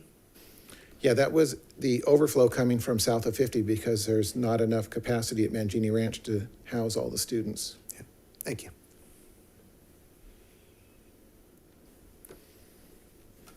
At Oak Chan, again, if we made that boundary adjustment and expanded Oak Chan, and again, half those students were to stay at Goldridge and the other half would shift to Oak Chan until the grandfathering provisions expire over time. It would increase their enrollment still within their capacity. There is a concern that if all those students decided to come to Oak Chan and instead of staying at Goldridge, simply because the school's closer and you're not having to cross a major street, that it could overwhelm Oak Chan. So there is a bit of concern depending on what the response would be from that community. And then at Goldridge, so if we make both of those adjustments, we see a significant drop at Goldridge. And then those last 2 years where we see the numbers start to rebound, that's when we anticipate we'll start seeing some overflow come up to Goldridge because we'll have filled up both Mangini Ranch and Alder Creek.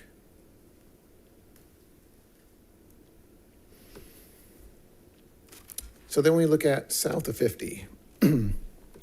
This map here shows in the gray area the boundary being proposed for Mangini Ranch. And then in green, what the proposed boundary would be for Alder Creek. We tried to divide up the population pretty evenly. Both of those schools are very similar, almost the same floor plan, number of classrooms. And then, of course, we show the blue here is the newest portion that will be developed in the future.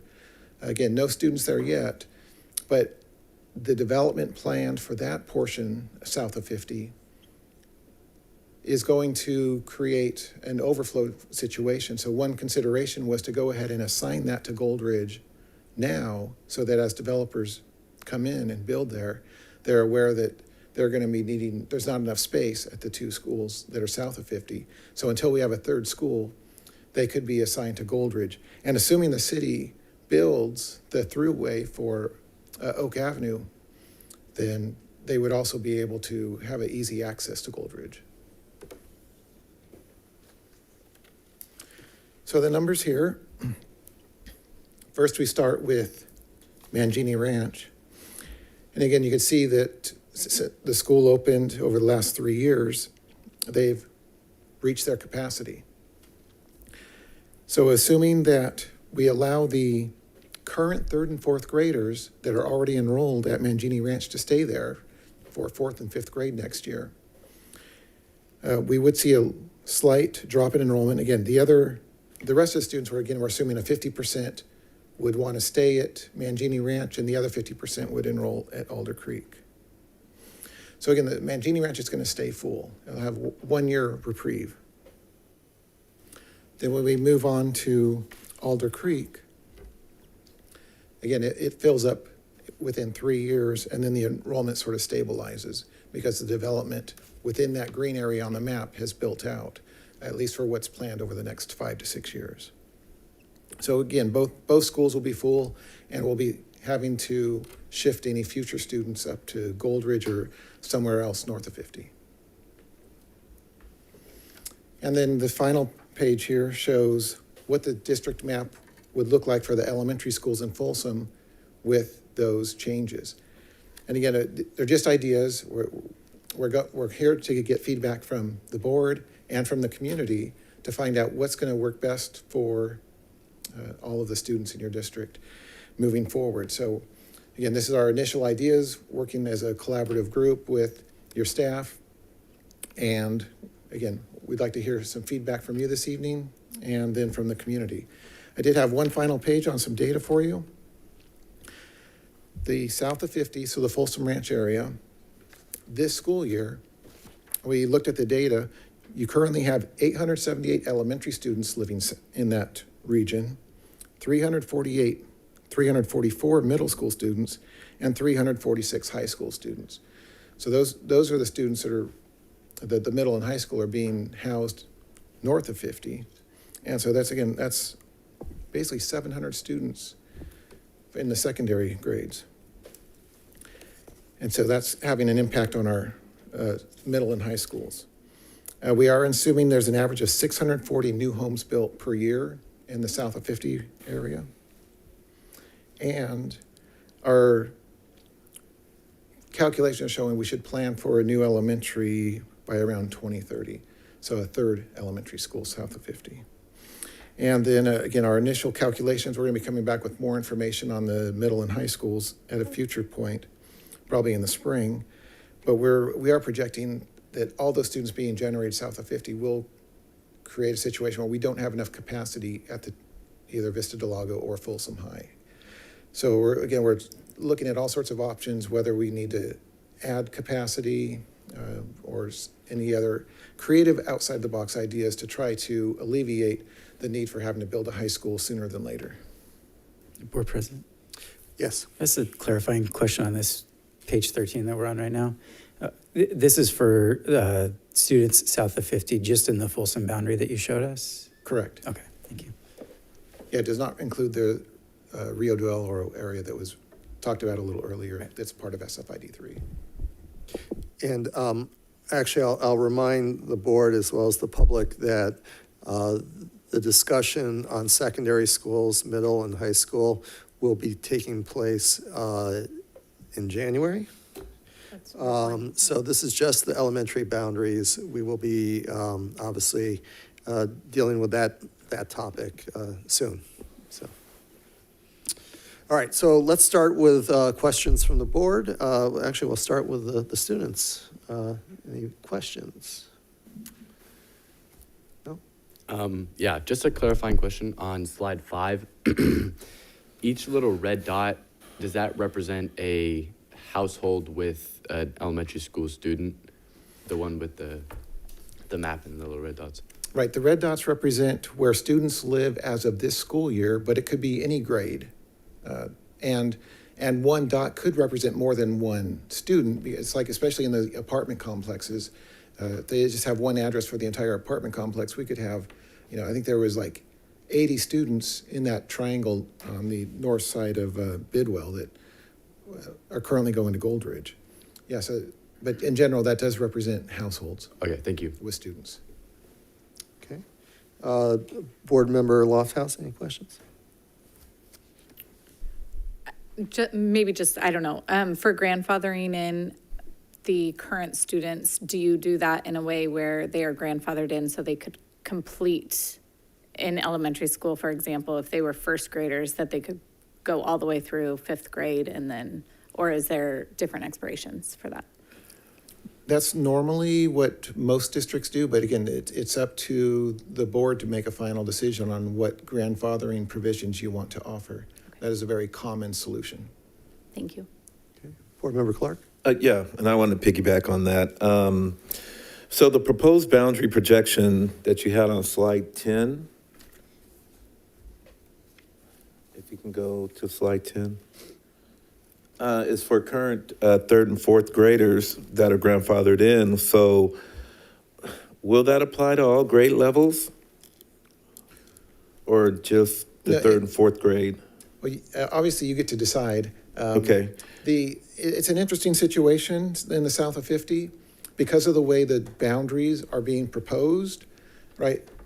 Everyone will be able to go to the school that they live closest to in general. And so would you still want to go to a school even though you started at Mangini Ranch if, your new school's right across the street from you? So it's tough to decide what parents will choose, but we assumed that just the third and fourth graders would be grandfathered in this calculation. It's just for illustration purposes. Okay. If we wanted to grandfather even more students, then I think we might have some capacity challenges at Mangini Ranch, allowing all those students to stay. Got it. So with the proposed grandfathering policy for Mangini Ranch, students that have been assigned to Alder Creek be available to all grade levels, and we're looking at third and fourth right now. Will there be priority based on the grade levels? I mean, if it comes down to it, or is that the board's discretion? Yeah, obviously it's the board's discretion, and whatever scenarios you would like us to run, we can model that in our computer system to show you the net impacts. And again, once it comes down to what parents choose and who wants to apply for grandfathering and who wants to go to the newly assigned boundary, I think if we conduct some surveys which are planned, we'll get a better feel for what reality looks like so we can better model what we think reality will be for your future enrollments. Okay, thank you. I'm going to add a little bit to that.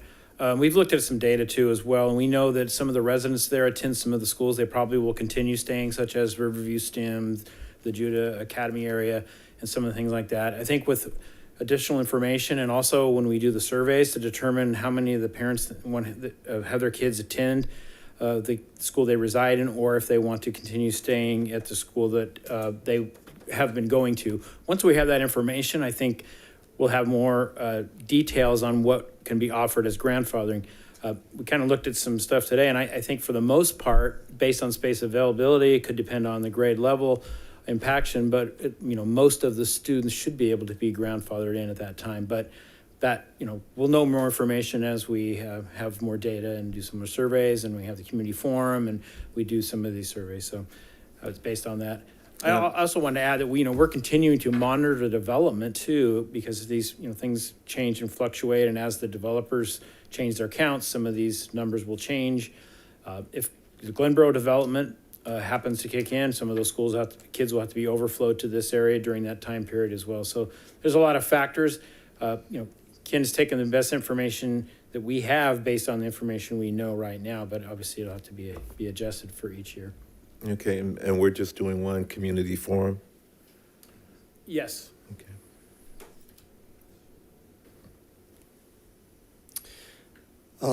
Let's see, where was I? Board Member Lorette. All right, Board Member Hui. Just a couple of questions. We're on page 10 here. So even if we take the third and fourth graders only for the grandfathering, we're above capacity on at least one of these projected years, looks like 27, 28. So maybe this is more for Mr. Washburn. Can you talk a little bit about what happens once we go above capacity? Yeah, if we go above capacity, then there would have to be overflowing to, anybody new at a certain grade level would be overflow to the closest school, which probably would be Alder Creek based on where the location of that is, which is not uncommon when we have in our current schools. If somebody comes in and that grade level's full, they have their overflow school. So it would be the same process we'd have for that. That would potentially be students that are within the boundary of Mangini Ranch. It could be, it's possible, if it's specific grade level. The intent, and hopefully that would not happen, but there's no guarantees, how the grade, you could have a big influx of a whole bunch of third graders at 1 year or something like that. So those are the kind of things that we'll have to look at. Yeah, all right, thank you. And then one other question would be, the grandfathering projection is 50%. I mean, Kim, I wonder if you can maybe tell us a little bit more about how that how you come to that number.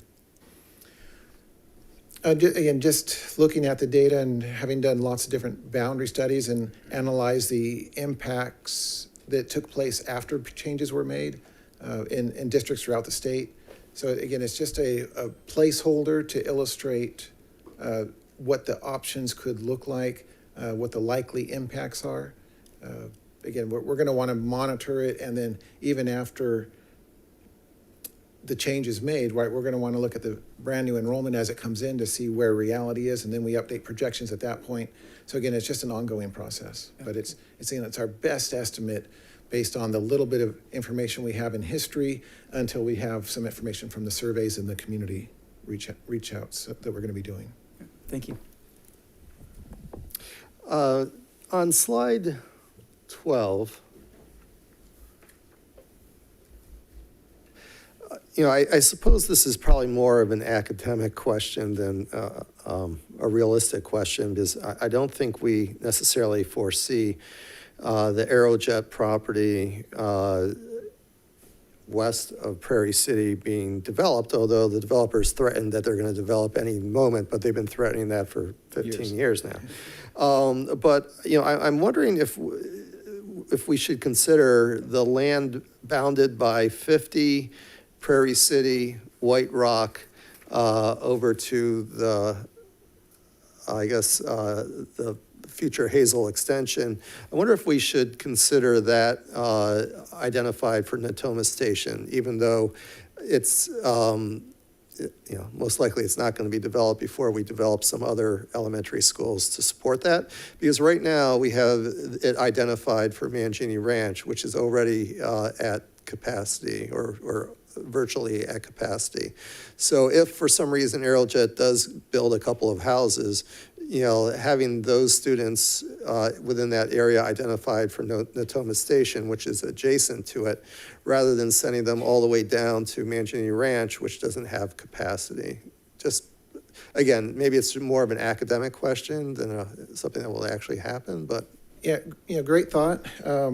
It's only assigned to Mangini Ranch because everything south of 50 was originally assigned to Mangini Ranch. Right. And so I just didn't change the color of that area. I don't believe there's room at Natoma Station for those either. That's an answer. I think a better answer could be just saying that is unassigned, right? We don't have it assigned to any school yet, so anyone coming in there doesn't think they're going to be guaranteed a spot at any particular school. Or it could hypothetically be assigned to Goldridge, if that's where we have the room. And that's some of the intent. If we move some of the kids out from Goldridge, then we may have some flexibility between Goldridge and Gallardo, and, you know, maybe the closest school available at that point. Right. And that's why, you know, we have a little concern, and as Ken alluded to, moving that to Oak Chan, we think that's something we want to pause on right now, because moving two areas out and having that go down to that extent, I think, is a lot. Plus, it also engages some of the middle school and high school that we want to talk about at a later time. So we're kind of leaning towards making the one change from Goldridge to Gallardo, but the change from Goldridge to Oak Chan, I think we'd like to pause on that one until we have more discussion about all the attendance boundaries up there, including middle school and high school. So that's staff recommendation, is that's not what the map suggests. Correct. We've been doing some additional studies on it. It's just ideas right now, proposals, kind of looking at the numbers, and we have some additional thought about it. But if that's what we want to do, if the board wants to do that, we can. But it's engaging additional discussion as well that I think would be better suited when we have the middle school and high school discussion that fits in better. We don't want to make a decision now that we have to have more discussion later that maybe we should have thought more about currently. So that's just some ideas we have. We're moving one area, moving two. You saw how Goldridge kind of dips. Not to say we couldn't do it in the future, but these are the kind of things we need to monitor. I think maybe making too many decisions at once, because we have other areas that we could also address with other attendance areas that perhaps might be some better ideas, maybe not. But that was just the thoughts that we had. Well, a question on the Oak Chan. There's 4 apartment complexes in that triangle. Might you consider moving the 2 apartment complexes that are closest to Oak Chan over into Oak Chan, and the remaining 2 apartment complexes that are further away from Oak Chan, keeping it in Goldridge? So that way we are starting to diversify the populations north of 50 in the Oak Chan and the Folsom Middle and the Vista boundaries. And I think we can look at that, absolutely. I mean, that's one of the things we're trying to look at as, diversification. We've always had the Blanche Prince issue has always been looming from the past as far as that attendance area has kind of been thrown around as between the two, middle school and high school. So I think that's also part of the discussion. We also have to look at Oak Chan and the capacity. It will be future, we show some decline, but not right now, so we have to be cognizant of having space available there. If everybody decided to go all of a sudden, then we might have a capacity issue there. So that's one of the things we're looking at, because, if not everybody's going to want to grandfather, everybody may go, especially when transportation is not available. And we started thinking about that at apartment complexes. They may rely on transportation more so. So that could be a factor as well. And so some of those kind of things we can study, and we can do more in surveys and do that. But perhaps, maybe splitting things up a little bit, or some combination of that we could look at. Yeah, I guess personally, if it's possible to get at least one or two of those apartment complexes over to Oak Chan while maintaining one or two of them for Gold Ridge, I'd love for that to be at least considered if it's possible. If it's not possible, we can look then at numbers on that. okay. Yes, we're here to get some feedback, so thanks. Okay. Could I ask one more question? Yeah. You said that 27, 28, the high schools in Folsom would be impacted. Do you know the years that we would be facing impact, or maybe not at all, at the middle schools? Right now, we're showing that the middle schools should have enough capacity out through this 5-6 year projection that we're doing. Okay. So they're going to be impacted. They're going to be very large middle schools. But it appears there could be enough classroom space. Doesn't mean that everything else on the site isn't in trouble. Okay, thank you. Just to clarify, when you say capacity at the middle schools, I think, and correct me if I'm wrong, we need to be prepared that capacity means that those middle schools will be the population that Folsom High was a couple of years ago, approximately 2,000 students. And that's the question that we'll have to have asked is, while it may be we might have capacity there, but do we really want these middle school campuses to be at a 2,000 student level? With the measurements of capacity also, I heard you say classroom space. Does that include like hotspotting and teachers having to move classrooms, or is that dedicated teacher classroom space? I believe we already have that taking place, especially at Vista right now. So it would assume that would continue into the future. Okay. Yeah, we don't have currently like Folsom High, but that would be in the future. And there's also other options at Folsom High. We have inter-district transfers. Some of those would have to start being weaned out to allow some capacity. So we're talking about how many people are attending, but there's other things we could look at to expand some capacity there as well, to maybe get another year or so. But we'll constantly monitor that, that's for sure. Yeah, and I do believe we really need to revisit the inter-district transfers into Folsom High. Is the projections that we were being shown, I mean, that school is going to verge on close to 3,000 students, correct? If we don't deal with... Yeah, with all of everything south of 50 continuing to go to Folsom High, yeah, that's what it would reach. And that's not uncommon. It was over 2,900 when Vista was built. Right. Not saying it's a good thing, but you have to have a certain number of students. Obviously, operationally, Sean wouldn't let us open a high school for 300 people, I don't think. Right. All right, now I think we also have a presentation, and by the way, I'll take it out to public comment, but let's first get the presentation on the grandfathering, and then we'll open it up for public comment. Yeah, I think we've pretty much covered it, the grandfathering clause that we have on here. We talked about where the students would go. I think Ken kind of covered that in his presentation. The last page is the proposed grandfathering policy.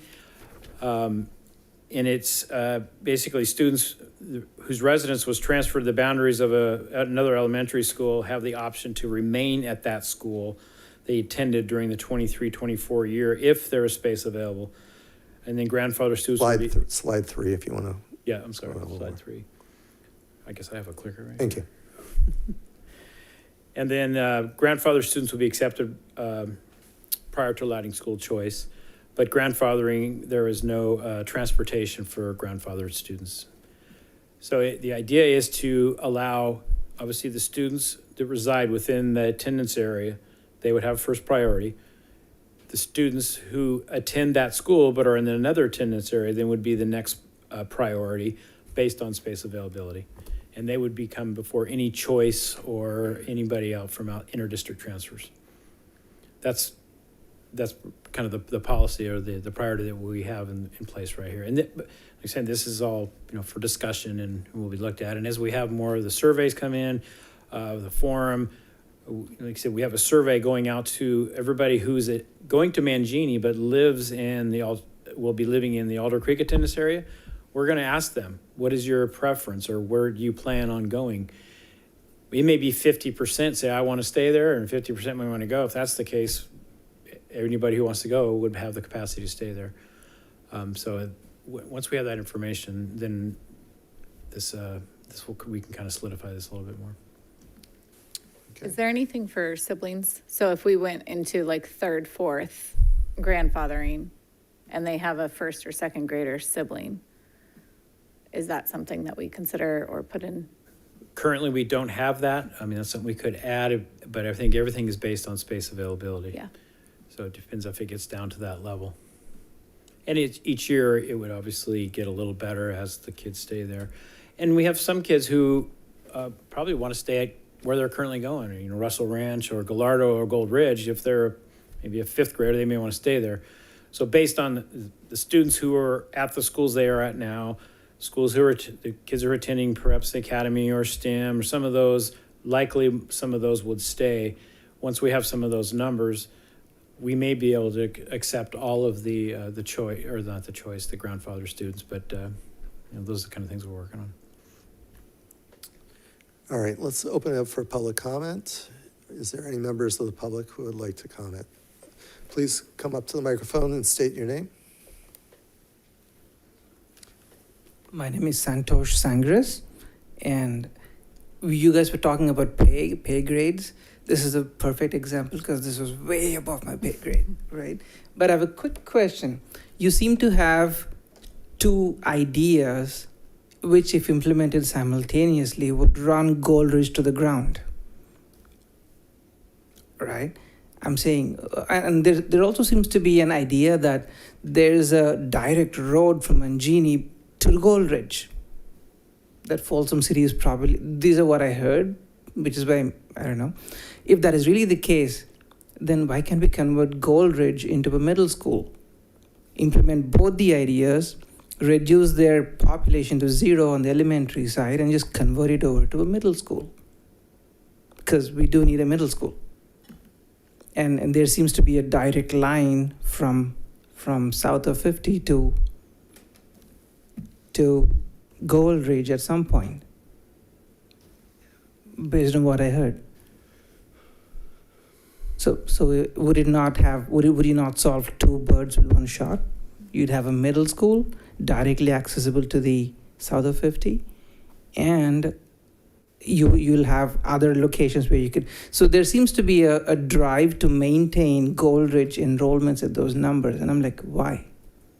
Make it into a middle school, because that's where all those 800 plus kids are going to go in the next few years, right? Just a thought. Thank you. I like the outside of the box thinking there. But Matt, correct me if I'm wrong, that Gold Ridge number isn't accounting for the development pace south of 50, that as soon as they start building residential housing in the area immediately south of Highway 50 on the west side of East Bidwell, those students will go directly to Gold Ridge, and then the population, I assume, will go up. Well, absolutely. And recall, San Andrea Gallardo was the school that had low enrollment, well below capacity. That's why there was the overflow school. Right. The idea was to try to balance these out, to have some of the kids from Gallardo or Gold Ridge go to Gallardo, because Gold Ridge has always had a high enrollment. Gold Ridge has been steady. So that's not the intent, is to get Gold Ridge down. It's to balance it between those schools kind of on a permanent basis. Then as we have growth south of 50, either one of those could be overflow. It could be Gold Ridge or it could be Gallardo, depending on the school. You'd probably start at one, and then as it got too much. Right now, we have kids overflowing to Russell Ranch, Gold Ridge, Gallardo, all over. It's not just one school. Gallardo has been designated as the overflow, and that's where most of the kids have been going because that's where the capacity has been.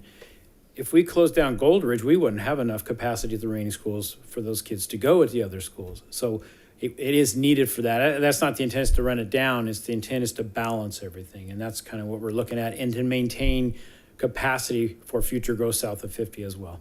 But those numbers at both Gallardo and Goldridge conceivably could be much higher depending on the pace of development south of 50. Absolutely. As long as you have new growth, it's the same thing we experienced in north of 50. And when we did a lot of attendance boundaries, and, you know, nobody wants to leave their school, but that's the, you know, the consequences of new growth is you have to adjust boundaries periodically, and try to do it systematically and what makes sense. But those schools' attendance are going to fluctuate. Over the years, it's going to fluctuate. As capacity starts reaching one school, then they start going the other until a new school is built, and they go back down and it goes back up. And also long-term projections, you know, we are showing some decline in the future because birth rates have been down. So we have to take that into consideration as we're also looking at attendance boundaries too, and future balancing of the schools north of 50. That's why, you know, Ken's looking at 5-6 years down the road, what attendance enrollment projections are, then trying to guess when we would need the kids south of 50 to come in and still maintain a balance with those schools. Okay. Any other public comments? Welcome. Can you go back to the proposed school boundaries and go to slide 6 or 7? I'm not sure exactly where it is. I was just looking at Gallardo. No, where they said capacity. Yes, okay. So I have a question real quick. So it says total capacity of 628. So my question is, how does that get figured? Because I know that we went ahead and we moved the SDC program over to Gallardo because they had facility space. And those classrooms are much smaller when it comes to student population. So my question is, if we max out, I mean, right now they're at 511, I guess, and they're busting at the seams because of the programs that were moved onto the, so is that, if we do that again, are we moving the SDC classes when we're trying to give them stability? So, population is one thing, facility use is another. Right. So. Yeah, in all of our calculations, we do factor in the special ed, special day classes, loading at a lower rate than a standard classroom would. We also look at the individual grade levels for each, the population on the different grade levels there are. So if we have more of the lower grade students, right, we're going to load at a lower rate than we do for the upper grade students. So we look at all of that data. We do look at the total classrooms on a campus and discount and subtract from that rooms that are needed for special programs like your pull-out programs and you have lots of different programs that your sites offer. So we do account for that, but sometimes there is space that we assume we can recover. So again, our capacities are probably more of a maximum capacity, even though we're not loading every classroom. And we do take into account space needed for the special day classes. Thank you. We'll go on. No one online? All right. So this is just discussion. So Superintendent, I know we have a tight timeline because I believe this needs to be adopted before year end, correct? That's correct. So we will be holding the forum and also doing the survey of our communities that will be impacted or could be impacted in, the next 2 to 3 weeks. So the 14th is the date for the forum, for the parent forum. And then looking at the feedback that comes back from the survey, then we would want to bring a recommendation to the board by the December 14th meeting. Okay. All right. Then let's move on. Let's see. It takes us to item B, First Responder Career and Technical Education Program Interests. Superintendent. Thank you. We have many wonderful career technical education programs in our district, and as we have highlighted our different CTE programs, I know it came up at a previous meeting to look at maybe growing opportunities for our students in careers as first responders. So tonight we have an exploration presentation of what that could look like to offer these experiences for our students, you know, either in Folsom, Cordova, or through our partnership with Folsom Lake College, or elsewhere as we look at future options. So I'd like to welcome Angie Carlamagno and Lori Emmington to share this information. Thank you, and good evening, Dr. Collegian, President Reed, and board members. Good to see you all. This evening, Ms. Emmington and I will be presenting on how our district prepares students for careers as first responders. Tonight's presentation focuses on one subset of our career technical education programs of study, which prepares students for careers in high demand, high wage careers. So within CTE, there are 15 industry sectors. Tonight, we're going to focus on the patient care pathway, which is in between the health, science, and medical technology sector and the public services sector. So this pathway is the foundation for many first responder jobs, such as law enforcement, firefighting, and careers as a paramedic. In the health, science, and medical technology sector, we offer a biotechnology pathway at Vista Del Lago High School. And for the 24-25 school year, we're going to debut at Cordova High and Folsom High the offering of a patient care pathway.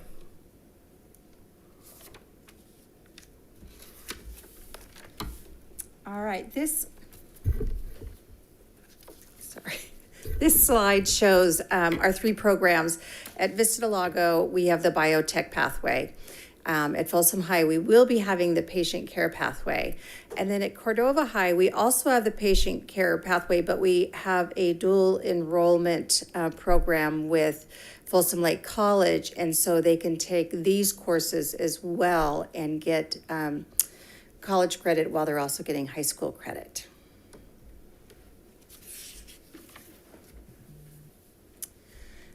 This shows the Cordova's IB CP patient care pathway. There's two course sequences. The patient care year one is in their junior year. The patient care year two is in their senior year. The HOSA is the student organization that everyone in this pathway, all the students belong to. Their work-based learning, they have the option of doing a CTE summer preceptorship program where they can work for 4 weeks in the healthcare industry as an intern. They can also volunteer at Cordova High School athletic events. And then the industry certifications that they are able to get are listed there. And they have access to high-tech equipment and training and early college credits.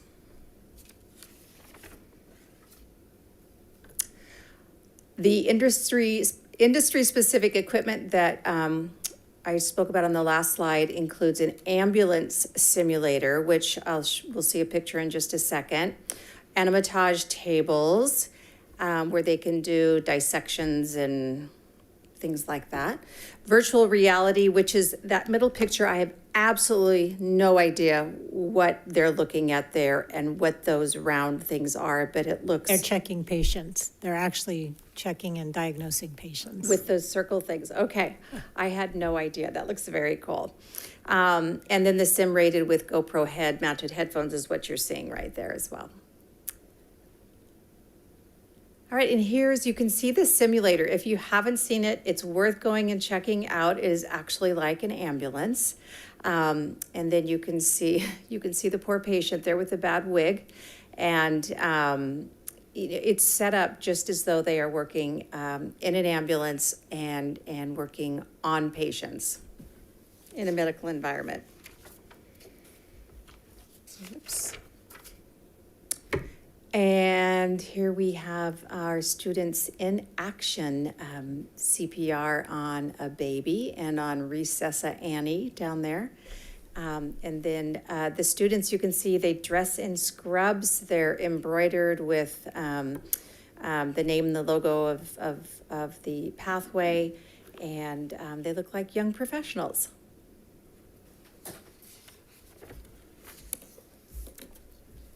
There are a lot of guest speakers that are connected also to law enforcement, paramedics, and firefighting. And so you can see here that the top left corner, there's field trips out into the community, people coming in. And then in the van there, in the ambulance, that's actually Professor Mark Swink from Folsom Lake College. And he leads the EMT class at Cordova High School. So as we mentioned in the first slide, our focus is really looking at industry sectors with double-digit growth to provide the best, I usually only do that when I'm in a high school classroom, best options for our youth. And so as you can see here with law enforcement and firefighters, law enforcement, they predict a 4% growth over the next 5 years. And then with firefighters, 7% over the next 5 years. So the growth there isn't typically what we would be looking for in a sector for our students. However, the good news is, though, that students that are wanting to go into these fields, like law enforcement and firefighting, that they can use our CTE programs as a springboard into these careers, and they provide the foundational skills necessary for these jobs, such as the EMT certification, which you can see under the firefighter pathway there. and here are the community college and training programs that are available to our students. One thing that was left off is I know Sierra College also has an associate degree in fire tech. So there are lots of options for them once they've gone through this pathway to continue that pathway in community college. Questions from the board? Yes, Mr. President. Yes, Mr. Clark. If we can go to page 5, I just have a quick question regarding the preceptorship program. What companies are allowing our students to come in? I know Kaiser used to, and I'm assuming I'm going from my own experiences when we had students with the preceptorship. I know Mrs. Cadell has been working to really expand that, so I can find out for you, unless you know Angie. And if we do expand it, let's say to outside areas like maybe Kaiser, Roseville, or Sutter, or UC Davis, what if those students don't have transportation? Do we cover that? Can we cover that? I know Mrs. Cadell has actually driven kids back and forth to their preceptorships. Yeah. And I can also add, this week we hosted a visit with Congressman Ami Bera, who wanted to come visit our healthcare pathways at Cordova High School, alongside the president of Folsom Lake College, Dr. Art Pimentel. And the purpose for that visit was so the congressman could see what we are offering, and with his background as a medical doctor, he is going to try to create some additional collaboration with local hospitals in Rancho Cordova. Specifically, he was looking at the VA hospital. Sure. Another opportunity for our students to participate and maybe get in the pipeline for a medical assistant career. So a new opportunity, and we look forward to additional feedback that he's going to give us after he makes some of his contacts. But it started with the visit this week. So would that just be the VA out at Mather, or will there be other things that he's working on, or is he just focused on the VA hospital? He's focusing on where he might have a connection first. Obviously, yeah. That could definitely springboard and grow. Sure, okay. I'm just concerned about the transportation part. I mean, if we have students that are willing to take part in this program, we got to have some transportation for them some way. I agree, and I know Ms. Cadell has been really good about not letting transportation be an issue. Okay. All right. Other questions? Okay. Well, actually, it's even though it's discussion, I'll open up for public comment. Any comments from the public? Please come up and state your name, please.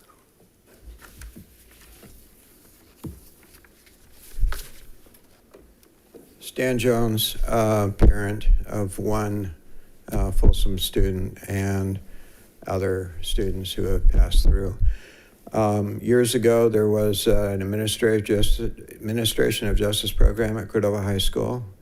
My youngest daughter was part of that program from its inception and went through 4 years of that program at Cordova High School. I wondered if that or something similar to that exists within our district. I haven't heard of such a thing.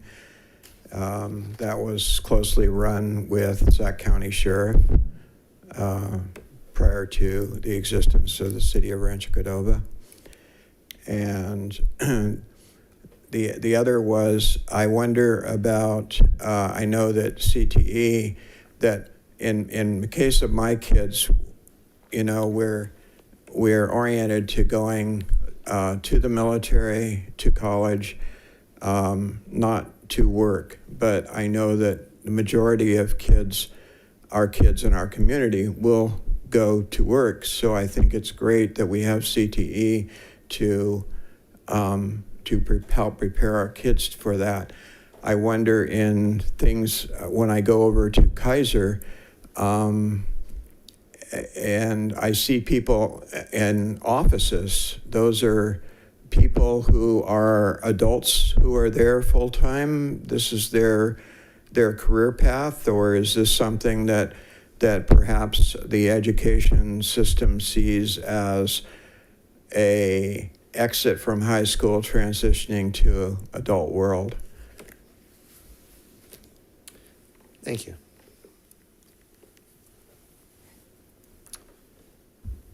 Anybody online? Okay, all right. Can I just make some comments? Yeah, please. So as a parent of a student who's been through this particular patient care pathway, first of all, I want to say how much I appreciate this program. Michaela is actually going to be applying to the nursing school and was commenting on how much she appreciated the teachers that she had in this patient care pathway and how prepared she felt moving into a career realm. Really why I kind of asked for this was really kind of what interested me was if you go down to Indercombe High School, they actually have a whole like training facility that's specifically for police and fire. And I'm super excited that we're on this patient care pathway, but there are students who, I know that we're not talking about huge growths in those areas and things like that, but we do have students who are interested in those pathways that we are kind of limiting because we're saying you can go into the patient care pathway. So, you know, I don't know if there's opportunity. I mean, to your point of, you know, when they first built the IB program, one thing that I was really excited about was they were talking about first responders being EMTs, paramedics, police, and fire. So I think we've got 2 of them checked off, but for those who are interested in the other, we really don't have much that we're offering for them besides the EMT. So, you know, and I don't know, maybe that's like a poll we put out to the kids, how many kids like are interested in those, you know, because just because there's not a lot of growth there doesn't mean that there's not opportunity for you to be one of the ones to get those spots too. So, you know, so that's just kind of my feedback on that. Again, if you haven't been into the Cordova High facilities, they are amazing. When they had the VR glasses, when I was in there, they were actually doing patient intakes. So learning how to intake with a patient and things like that. So super amazing program. I mean, I really can't say enough on how much I appreciate how much we have, you know, the work that's gone into getting the grants and everything like that, because the actual resources that we have there are like bar none to any other program I've seen. So really appreciate that.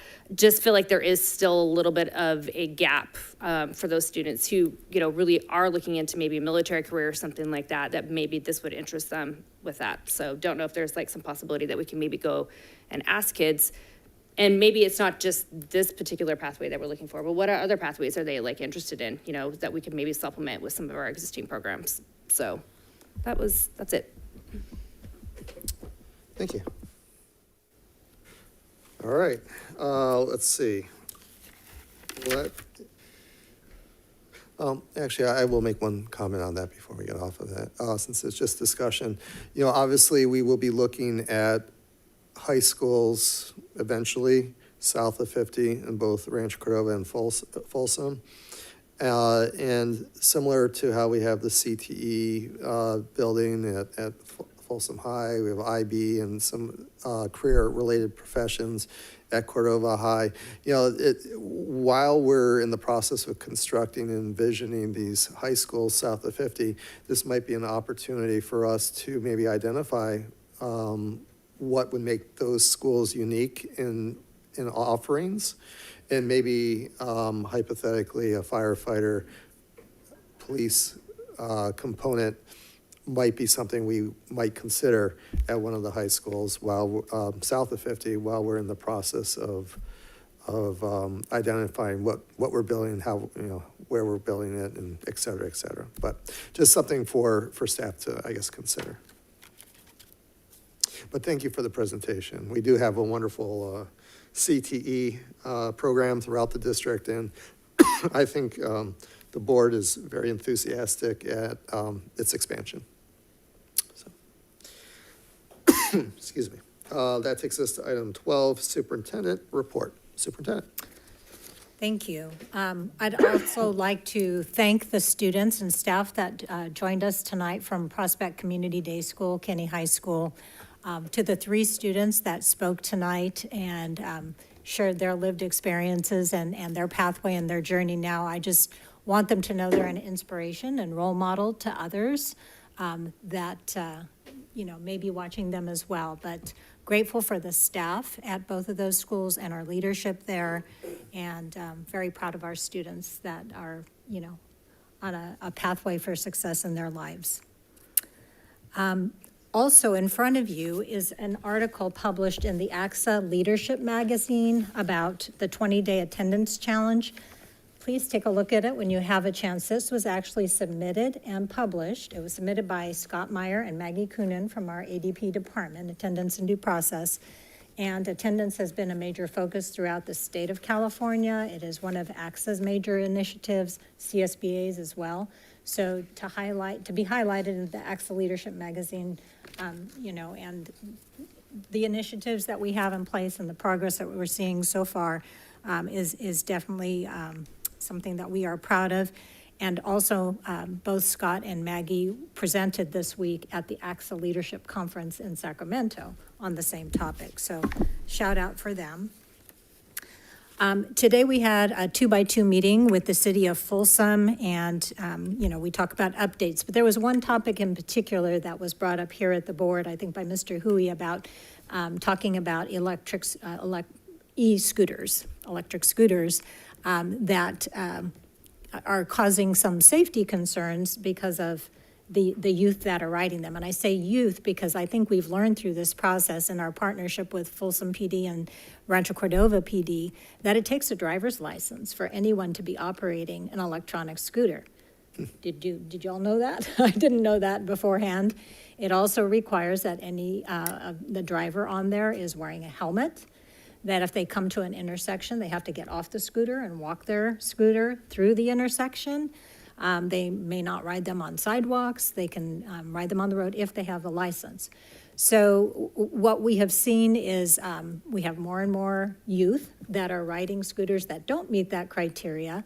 And there is vehicle code that, you know, states what the requirements are. So bottom line is we need to increase the awareness campaign, and we're doing that alongside our partners at Folsom PD, Rancho Cordova PD, and both city council PR departments alongside our department to get that message out there. And so parents know, so students know, we don't want to see, you know, any accidents or injuries as an impact of, you know, parents not knowing or students not knowing, you know, what the rules are.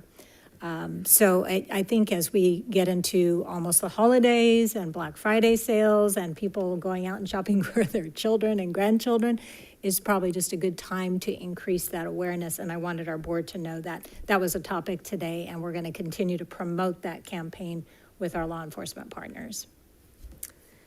In both Rancho Cordova as well as Folsom? Yes, yes. And then lastly, today's November 2nd. November, we have 2 recognition groups that celebrate rich cultures and history in our district. We call out the American Alaska Native Heritage Month for November, and also the California Sikh American Awareness and Appreciation. We have many students that represent both of those cultures and backgrounds. And if you look at our webpage, you'll see that, as well as going to our SEL equity page.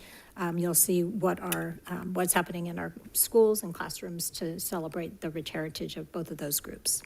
Thank you. Thank you. All right, that takes us to board member reports, and we'll start with the students. Board member Mara. 2% belongs on a milk bottle, not a compensation package. FCUSD teachers are a big deal. It's not a linear equation, raise teachers' pay. I can't retire on teacher appreciation. Today's dollars go to today's students. These are a few of the many signs I saw here today at the beginning of this board meeting, and every single one of them is correct. As students on this board, we can attest to our teachers' protests more than anyone here. Teachers are the most hardworking people I know by far, my entire life, most hardworking people. As the son of an educator, the current student of 7 educators, the previous student of over 40 educators, and the future student of 7 more educators, I can say with conviction that they need to be paid more. And just like Nate said, these teachers need their flowers. Thank you. Thank you. Board member Melajor. Thank you, Mr. President. First of all, I want to recognize, once again, Native American and California Sikh Heritage Month. I'd like to thank my classmates from Vista del Lago for putting that change of recognizing that it is Indigenous Peoples Day rather than Columbus Day. I'd like to thank them for that. I'd like to thank the students at Prospect Day as well as the administrators for their great presentation. And I just want to highlight that people don't go into teaching for the money, but that doesn't mean their pay rates should be below acceptable levels. At a recent SAB meeting, we had a presentation about FCUSD's 20-day attendance challenge from Mr. Meyer. And I learned that the district incentivizes students to increase attendance rates. And when I learned about the 2% raise that this district is offering to their teachers, rather than incentivizing teachers to come back and remain in this district, this actively disincentivizes them to remain here. I decided to pursue this position as a student board member because I want to advocate for student equity across FCUSD. I did not expect to be advocating for the teachers. There needs to be something done now.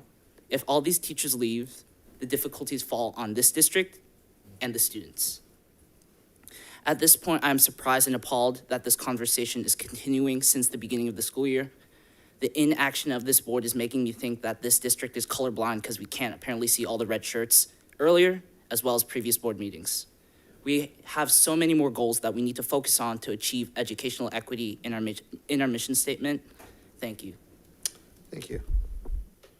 Board member Lofthouse. I wanted to thank all of the teachers that were here this evening. I teach students day in and day out and no longer for this district. So this is actually a very personal and emotional topic for me, as I felt like many of the teachers in this room. And I've heard and listened to many others not in this room. When I was here, I felt underappreciated, undervalued, and stuck in a system that just doesn't work. And I think every single person in this room this evening, every single email I've received are people who want to make the system work. And I struggle because I'm sitting up here at this point when a couple years ago I was sitting with them. And I think that we are going about things backwards. And I want every single person here to know that I very much hear them, I very much see them, and that they are the world changers in this room. And without them, we can't do our business. And so for us to run the business of education, which this district is doing, we need to focus on the people that we cannot do it without. And while we have many things out of our control, state budgets and attendance and all of these different things, our focus needs to be on the people who are making the changes for our students. And so I've held back on it because it is very personal for me. It's very hard for me to see my colleagues sitting where I was sitting and acknowledge that people have left this district. And I was one of those people that left this district. I did not leave to go teach at a different district. I had other goals, I had other things to achieve, but it wouldn't have been anything that was on my mind if I were not placed in a situation that I wanted to think about other things. And so I went into my career as a teacher. I was at Folsom Middle School. I was so excited to be back at the school I went to with teachers that were my teachers, and knowing that we are not putting them at the top priority always, because without them, we cannot run a school district. We cannot educate children without them. And while money is one part of feeling valued, I think we have so much work to do. And it's not just about that, and that's the baseline of these conversations typically, but there is a lot of work to do. And they want it. They want to do the work. Obviously, they are here doing the work hours past when they should be home with their families. And so they want to do the work to build this to be a better system. We have to do it with them. So with that, that is all for that. And I would also like to acknowledge the students from Vista. We also received some public comment in our emails regarding regarding changing Columbus Day to Indigenous Peoples Day, and I think that this would be the perfect month to make sure that happens. So, thank you. Thank you. Board Member Clark. Yes, thank you, Mr. President. I want to thank both of our student board members for your comments about our teachers. I agree with you 100, but I'm going to keep this short. Last weekend, I had an opportunity to meet with our delegates through CSBA, and obviously we talked about state policies and Senate and Assembly bills that are coming up. But something caught me that one of the delegates told me, or he asked me, well, he told me and asked me, he said, we're watching your district very closely. And I don't want to say this, but one of our delegates said, when your teachers are ready to walk, we'll welcome them. So when they're ready to leave this district, there are other districts out there that are willing to take our teachers and pay them. So with that being said, teachers, I see you. I see you every week when I visit your schools. I see the work you do. I see you taking 29 kids to the bathroom by yourself. I see that. I appreciate what you do. And one of the questions I always ask is, how are you doing? Oh, I'm doing good. No, that's not what I'm asking. How are you doing? We got to do better, and we got to do the right thing. I'm all on board with the Indigenous Peoples Day. As a matter of fact, I will bring that up in item C for a suggested future agenda item so we can have more conversation on it. And that is it. Thank you. Board Member Lurett? No report. Board Member Hui? I have no report tonight. All right.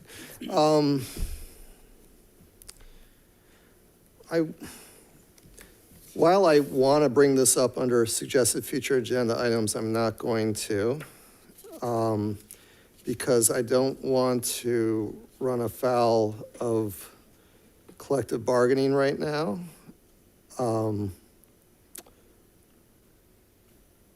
And I think this agenda, or what I'm about to say, could potentially, if I ask for it to be added to suggested future agenda items, I don't know, it gets into the gray area. But, so this is just more of I'll call it a long-term idea that I have, not short-term, long-term. So we are a district of, our budget is approximately $250 million. Or to state it another way, it's $250 million. That's a large organization. It's a very large organization. And whether it's a public organization such as a school district or a private corporation, any corporation or entity that has a $250 million budget, I am certain has, for lack of a better word, waste. Things that if we looked at very closely, we could find areas to generate savings. And similar to what we're doing on the facility side, on bringing on a value cost engineer, what's the equivalent of a value cost engineer for non-facility to take a deep dive, to take a look at where we could generate savings? We all know that the long-term, the budget in California is not looking good. So might we, at some point in the future, I guess it's an audit, have an independent third party come in and do a deep dive audit into what we spend our money on and how and what it's going towards. Again, I want to state that as a long-term, not a short-term. And maybe it's a topic for a suggested future agenda item at some point in the future, not now. But I think it's a conversation that we should, as the board of a $250 million or $250 million corporation or entity, needs to have that conversation at some point. So hopefully I left that in the gray area. That's my report for this evening. So that takes us to advanced planning. Our next board meeting is scheduled for November 16th. Our 12-month calendar is there for your reference. And then under suggested future agenda items, does anybody have a suggested future agenda item? Mr. President? Yes. Just the discussion on Indigenous Peoples Day. I think that needs to be discussed, and if we can get board consensus to move forward, that'd be great. I'm always open to a conversation. So just clarification for the superintendent. We don't celebrate Columbus Day, do we? No, we don't recognize that day, although the day on the calendar, I think, still says Columbus Day. And we are going to be looking at our instructional calendar board policy, actually at Monday's policy subcommittee. So that might be a time to visit it through that process. As we're looking at, we were trying to put some guidelines in place and guardrails as we're looking at planning for the calendar in the future. Maybe we look at the name of that day too and propose a name change if there's consensus to do so. Are folks open to the conversation? Yes. Yeah? Yes. Okay, all right. We have a consensus on that. All right, any other items? All right, then the board took care of all of the issues that we had in closed session during the first closed session, so we do not need to recess the closed session. That takes us up to adjournment, so we will adjourn by unanimous consent unless there's an objection. Is there an objection? All right, we are adjourned.